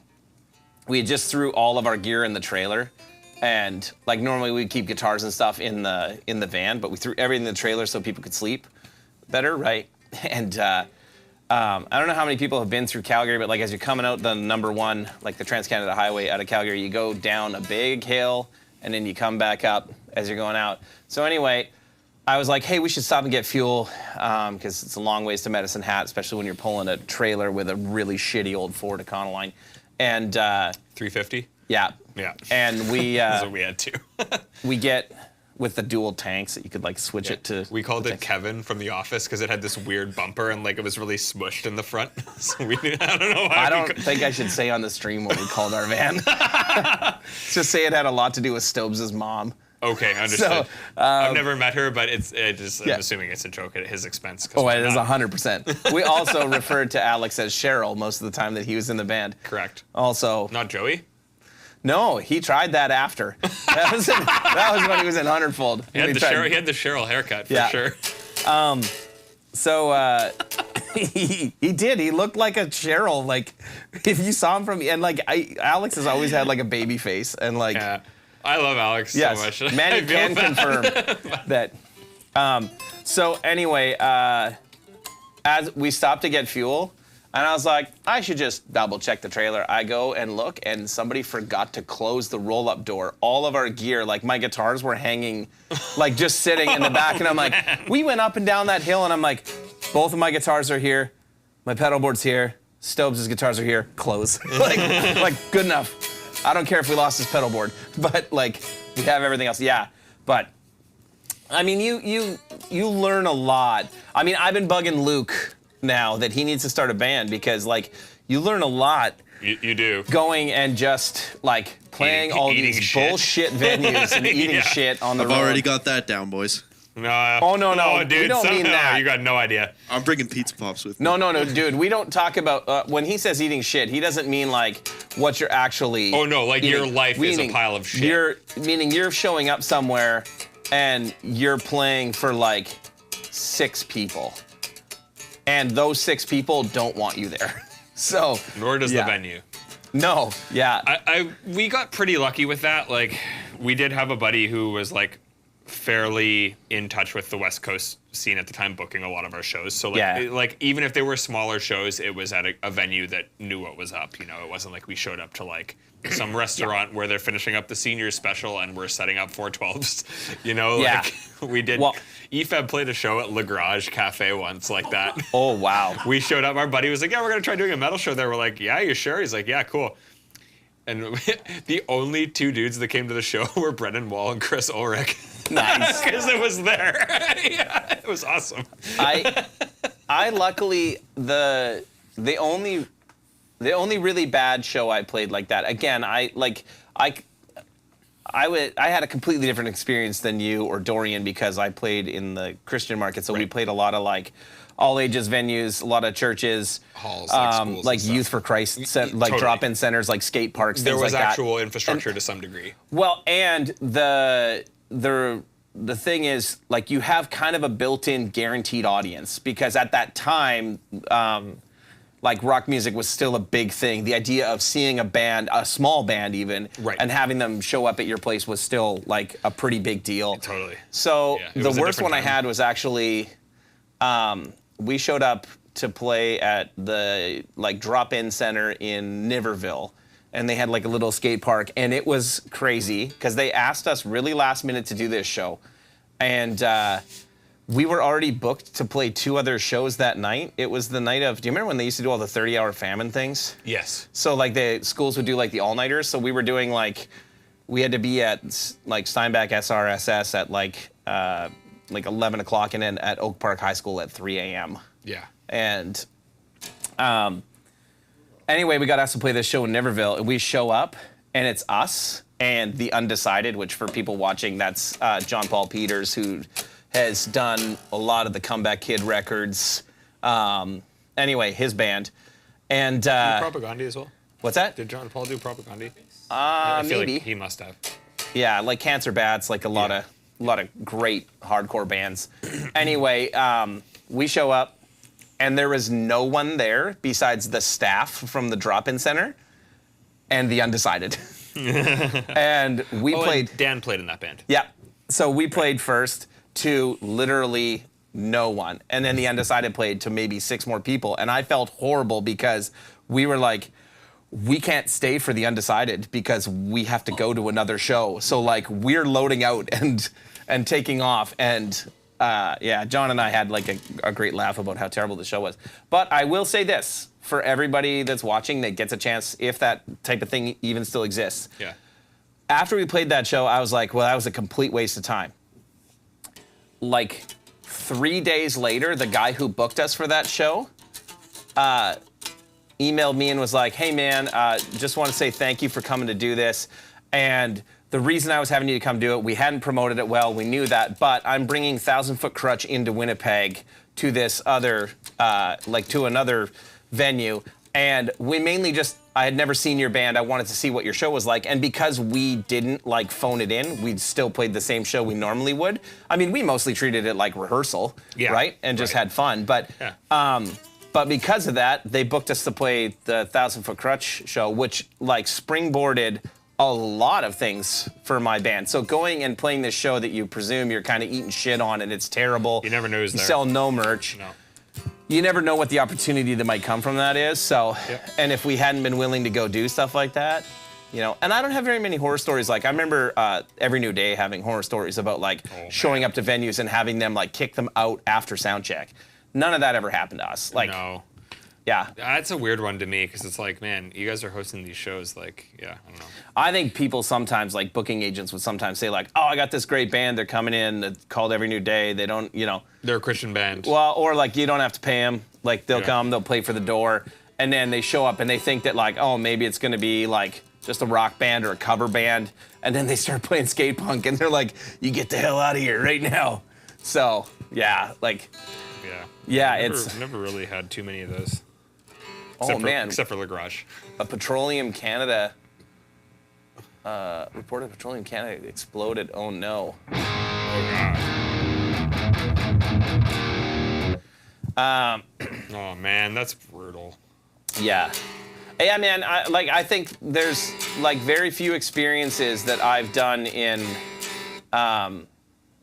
life that I think would have paid me as many dividends and taught me work ethic as much as playing in a small, shitty band and trying to make it and trying to do something with it. I will say, too, and like this is just one of those things where it's like I think about, you know, there's still a lot that I'd like to do musically, but I've done some things that, like, We've toured the world. That I didn't think I would do. And, like, there was one day I was thinking about it where it's like, how did I actually, like, get in that position? Was it actually from playing guitar? And it's like, literally, the Afterimage came to Winnipeg. I reached out to them and were like, hey, come crash at my house. Yeah. Their van broke down. I became friends with Alex, their guitar player. We jammed a bunch. Their other guitar player quit. They asked me to join. I met Aaron because I was in Toronto. Yep. It was like literally one of those, it was because I put them up at my house. Yep. That all of that happened. Like, and that's literally what it is. It's like you say that all the time. You never know what will end up paying off from. I forget what your exact phrase is that you say, but it's like that you never know what will happen from the dividends. Yeah. Like never underestimate the relationships that you make today and the dividends that they will pay you in the future. That is exactly what it was. Like if I didn't invite them to stay at my house, or like their van broke down just outside of Brandon, so I went and picked them up, put them up for a couple days. It's like that literally is what introduced me to it. Like that's why I have this guitar here. You know. It's one of those things. Man, a lot of the people that we know in Nashville and a lot of the rock guys that are using our stuff are from me playing that really tiny show. Like I could trace it back to me playing that tiny show in Niverville, and then later on getting to open for 1,000 Foot Crutch, meeting Trevor McNevin from 1,000 Foot Crutch, becoming friends with him, getting introduced to like Noah from Pillar. Yeah. Totally. Who turns into Noah from Brantley Gilbert. I was going to say that's Noah Henson, right? Yeah, exactly. And I keep forgetting that you've known Noah for a while. Oh, like 20-some years. Yes, really Luke, I am 50. I am older than your dad. Smart ass. So, yeah, and that's the one thing that I think a lot of people underestimate is that, you know, the world is a much smaller place than what you think it is. And the reality is, you know, you end up building these relationships that, like, I mean, another good one, I doubt he's still watching, but he'll comment if he is. Our first Summer NAMM show, I got an email from this guy who he sends me this email and says, "Hey, I'm going to be playing at this booth at Summer NAMM," and it was like not a guitar company booth. I don't think. I don't even think it was like. Well, it definitely wasn't an amp company. And they said like, I've seen your amps before, and I'm wondering if you would have an amp that I could borrow to play at the NAMM show. And I was like, oh, yeah, sure. And this guy had a YouTube channel, and it was pretty small, like maybe, I think it wasn't terribly small, but it was like 20-some thousand subscribers maybe. And I was like, sure. So I remember telling you guys, because we were doing like a live stream. It was like the first live stream we probably ever did at House of David. And we were showing up. That was the first one. Yeah. We were showing off the combo, the Dynamis 740 combo that we did. Was that the first trip I did with Rev? It was either that or Aristides Day, Florida. No, it was that. That was like 2015. 2015. Yeah. Yeah. So, did we all drive down and drive through the night in the truck with the trailer? We did. Yeah. I remember that. Yeah. Yeah. I remember we drove straight through. We did. We did it in one shot. It was you, me, and Dan. Must have been me, you, Dan, and my brother Scott. Scott wasn't with us. I No, think it was Ronnie. Just you, me. No, Ronnie was after. It was you, me, and Dan. I remember. Like Okay. we slept in the van. I remember that. Or Okay. the truck. But yeah. So, anyway, so this guy asked if he can borrow, and I remember telling you like I had to go to House of David to set up for the stream, which was also a terrible idea to try to do a stream and the load-in on the only day that we were doing load-in. And I said, oh, hey, this guy's going to come by and pick up this amp to use. Give him this green 740 and 2x12. I don't know him, but his name's Robert Baker. He's coming by. And I didn't even meet Rob until he came back, like before the end of the show. He came and brought the amp back and said like, hey man, thanks for letting me use it. It was awesome. I'm headed home now, but I'll hit you up. And he's like, I'd love to talk to you about buying one. And that was how I met Rob Baker, was because this dude emailed me to be like, oh hey, like could I check this thing out? Mm-hmm. Yeah, and you never know. Yeah, and that was like a year and a bit into it for us, and like and early for him too, And yeah, now and like look how that's gone. If you had asked me back in 2015 if Rob Baker would have the size of YouTube channel that he has, or that anyone would have the size of YouTube channel that those guys have. Like no one, like Fluff was huge at like 40-some thousand. I was gonna say 20,000 in that time was good. Trey was like 20,000. Rob was in and around there. Glenn Fricker was like 25, like 20 to 25,000. Like it was crazy. Like it was a different animal than it is today. And now, like, they've all grown like massively. And again, it's one of those things where it's like, some dude reached out asking to borrow an amp for something. Yeah. Scott, I don't know. Him and I are besties. Scott, I don't know. I think I mentioned on the stream. Where are you from in Nova Scotia? I forget if we had talked about that. I'm from Dartmouth originally. I lived there till I was 12. But where are you from? I have family all around there.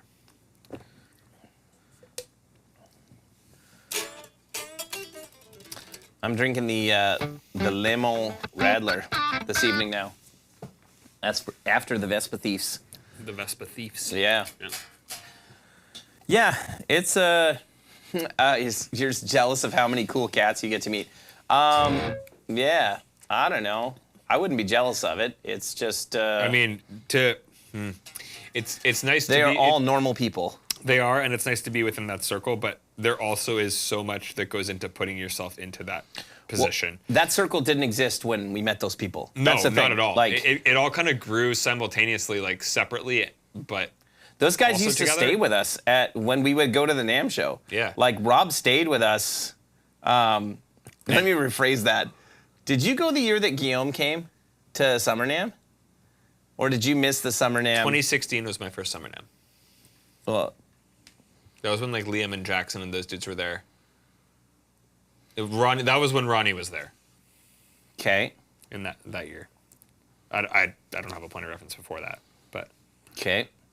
Mm-hmm. No, I'm thinking, were you there the year that Guillaume was there? 2018. Why are you guys laughing?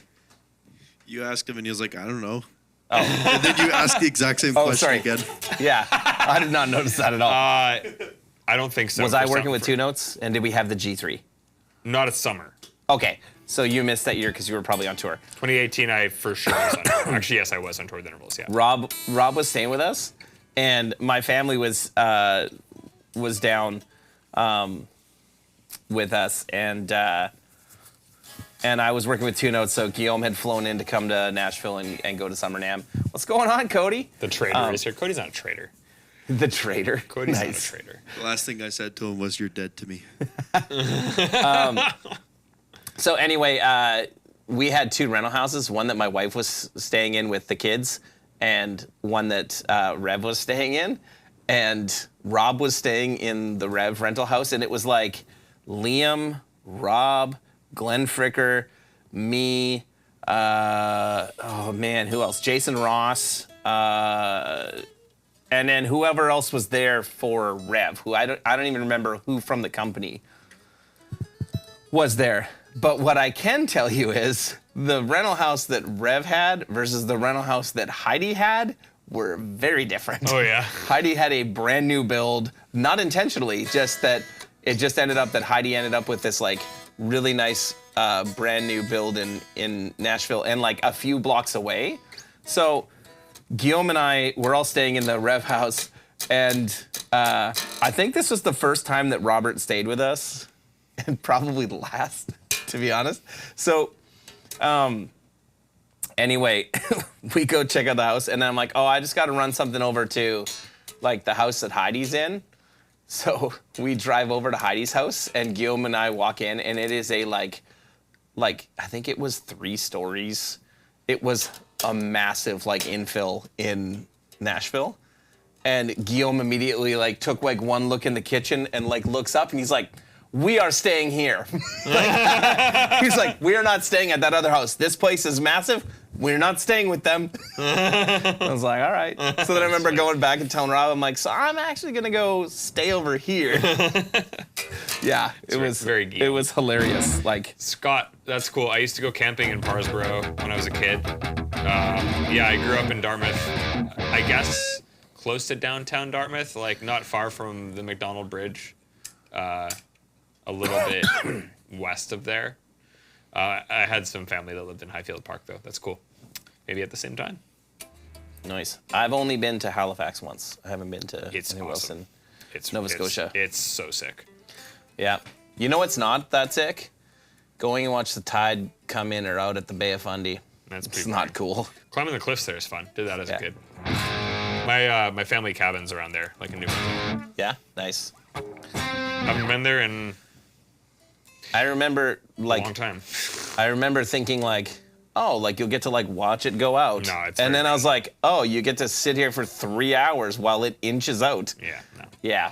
It is cool that it goes so drastically, but it's Yes. not. It's not like an instant thing. No. It's very long term. Yeah. It was less than an ideal hang. Last time I But was there, I think the last time I actually was out there was in the winter time, and it was like I think 2018. Danielle and I got to show her what the cottage was like, but it was winter, so it was closed. So well, you couldn't went go. out in 21? November. No, you went out in July.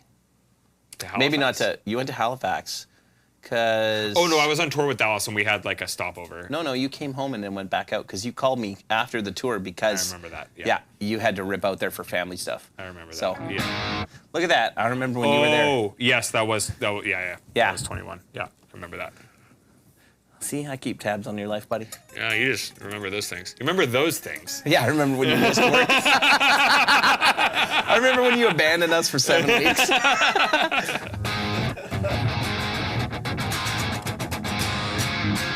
And I remember it was like hilarious because the last show of the tour was Country Fest. So Sam showed up at Country Fest, and I'm like, oh, you're back. And you're like, so, just got to talk to you quick. I remember Family that. emergency. And I'm like, oh, yeah, you got to go deal with that. Yeah. Yeah, I'll see you in a week. Yeah. Yeah. Yeah. Anyway, thank you guys for joining us tonight. Yeah. I don't know what else to talk about Yeah. besides like fun stories from where we've been. If you guys got any questions about the guitars, let us know. I mean, we kind of went over what's cool about them. I'm really stoked that they sent this out. I've been having a lot of fun with it. And I saw someone say, just get a hardtail and you're good to go. To some degree, like there is a difference, and there is a benefit if it's something that you're willing to invest your time into figuring out, for sure. Because like I understand how people like the stigma with it, where you look at it and it's like, well, why do you need that? And it's like, well, it is absolutely a game changer in terms of efficiency and in terms of stability, like when you just don't have the time, or just in terms of like, for me specifically, I wanted it for the low tuning thing because it like corrects your pick attack. So for me, tracking something like that before, I'd have to kind of like, you know, like you can't really lay into it. And with this, where it corrects that, it does give a lot more stability to those low notes, and I do like it for that. Somebody said just get like a stop tail bridge? Just get a hardtail. That's what he said. He's like, what's the point? Get a hardtail. Do you own a Les Paul? Well, Like- but I understand like why some people might not want it. Like totally, hardtails are stable. What I'm getting at, if you're saying like just get a hardtail, is like my hardtail Les Pauls, half of them, like the tuning is not stable. Yeah. Just have a normal hardtail and you're set. No, man, like legit, I absolutely see the benefit, especially if you're tracking. Maybe live less of an issue because you can tune in between songs, but like, yeah, like this is like. It's such a time saver, you know? I promise you, if I tune this, like the other 91 to the same tuning as this and play for 5 minutes, like it'll shift slightly, especially if I'm like hitting her hard, yeah. I mean, that is there's a good point that like, you know, if you have bad technique, like I have bad right hand technique, like meaning that I will hit way too hard and I will throw things out, and same with I grip too hard, so I'll push stuff out by just pushing a little bit too far on a normal guitar. So if you have, you know, a regular Les Paul and you're gonna track with it, you're gonna have to learn how to, you know, to play properly. But I don't know, man. I like tools that make it so that I can play the way that feels good to me. Yeah. Yeah, for sure. And still gets me where I want to go. So. Yeah, absolutely.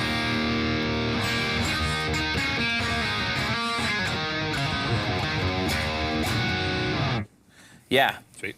I mean, if it wasn't expensive and I had a guitar that I would like to throw one of these in, I would. Yeah. I feel like I'll grab one, like if something pops up, I mean, maybe I'll get these guys to build me one of these, because if we ever end up playing Gia shows, I'm going to need one.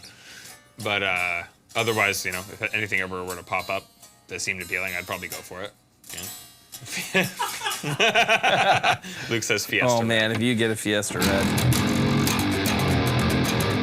What is a worse color guitar? I want to see it in the comments here. What is a worse color guitar than Fiesta Red? Okay, so I'm going to show you something.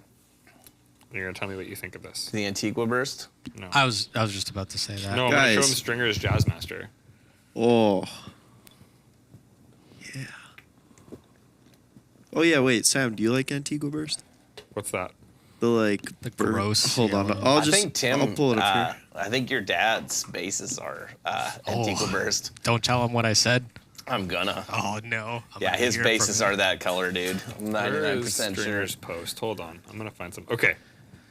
So that Fiesta Red. You don't like that? Can I? No. I like don't that. like Fiesta Red. I like that. What is sicker than that? It's like a 27-inch Jazzmaster with humbuckers and an Evertune. Just paint it a different color. Make it black. He did this one too, like the cream. Yeah, that's cool. I like that red though, dude. Like I don't usually like Fiesta Red, but I like that. That looks great. Yeah. I'm trying to see if I can find Oh no, I hate that. the Antigua Burst. Come on. Yeah. That's terrible. Oh no, that's gross. That Dude. looks exactly like the Dano that you have, Derek. No, it's peach.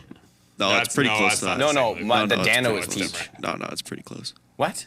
It's pretty close. I don't like that. That is either. not correct at all. I mean, I don't like either of them, but no, I don't like that.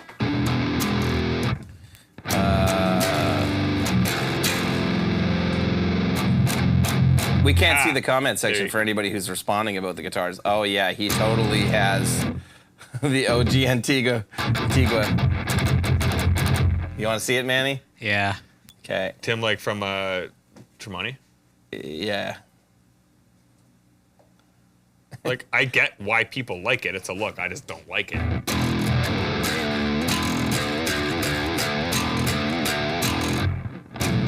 How's the maintenance on an 8-string any different? Not with a regular bridge. I mean, the Evertune requires less like tuning maintenance. You obviously have to set it up, and setting it up how you want is a bit of time, but not as bad as setting up like a Floyd or anything like that.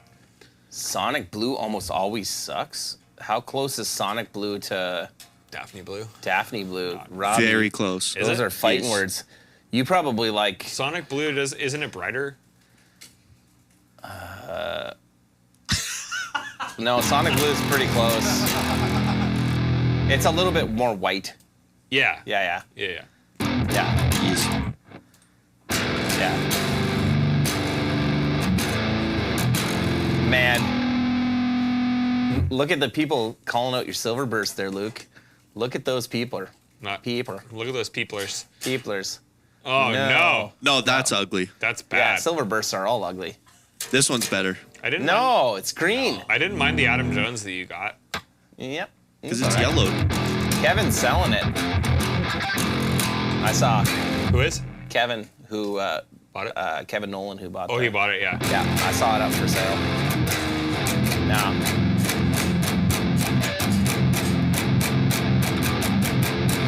Oh, Antigua is great. Ooh. Definitely is more saturated. Less hydro. Yeah. Yeah, I agree. I don't think Sonic Blue is terrible, though. I mean, it could be worse. You could have Seafoam Green. Or Antigua. Or Cosmic Green. Or what do they call that one? What do they call the... What's the MJ Green? Cosmic green, I Cosmic think. Green? Like the one that I have. No, atomic green. Atomic Green, sorry. Yeah. That one's That good. I have too. Yeah. Sick. It's good. Man, I picked that thing up again the other day. It feels great. Yeah, they're awesome Such a guitars. great guitar. Just the whole reason mine is white is because the colors that they chose for stock colors. You didn't like 'em. It was originally that Atomic Green and Lambo Orange for Yeah, the the orange USAs, one, and I'm like, yeah. why? It's like pumpkin colored guitars. No shell pink. Hard pass, Luke. Hard pass. Oh, nice. Kevin didn't sell it.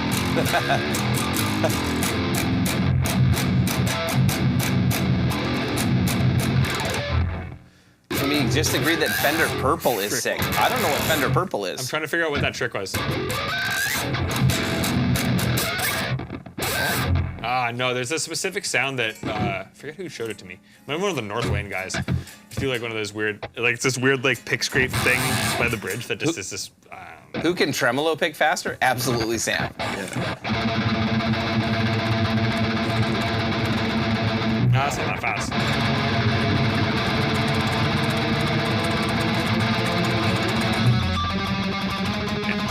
Yeah. Absolutely Sam.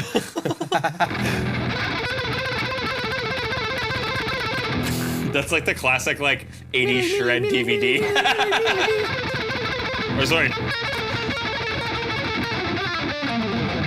Just like sloppy alternate picking.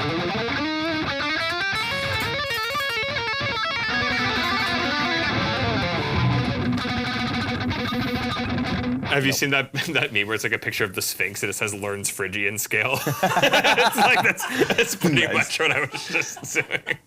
I have carpal tunnel, like mild carpal tunnel in both of my arms, and it doesn't bother me when I play guitar. But what I do end up having is like in my right arm, I have a combination that my arm will compensate for it, so then I have tennis elbow. So then when I try to pick fast, You get it both spots. it just starts slowing my arm down no matter what I do. I don't.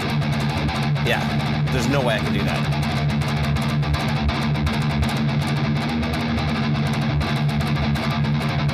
That's about as long as I can do that for comfortably. Yeah, You know what's on you to bleed? Yeah.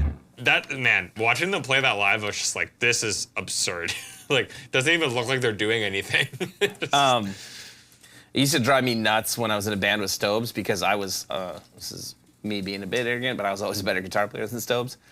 But he wrote this one tune that had this cool picking part, and it was just like arpeggiated chord stuff. And one day when I was at practice, I couldn't keep doing it because my arm kept slowing down, and I was like, oh no, oh no, he's better than me. Oh no, I've lost it. It's over. Yeah, and that was the day Stubbs became better than me.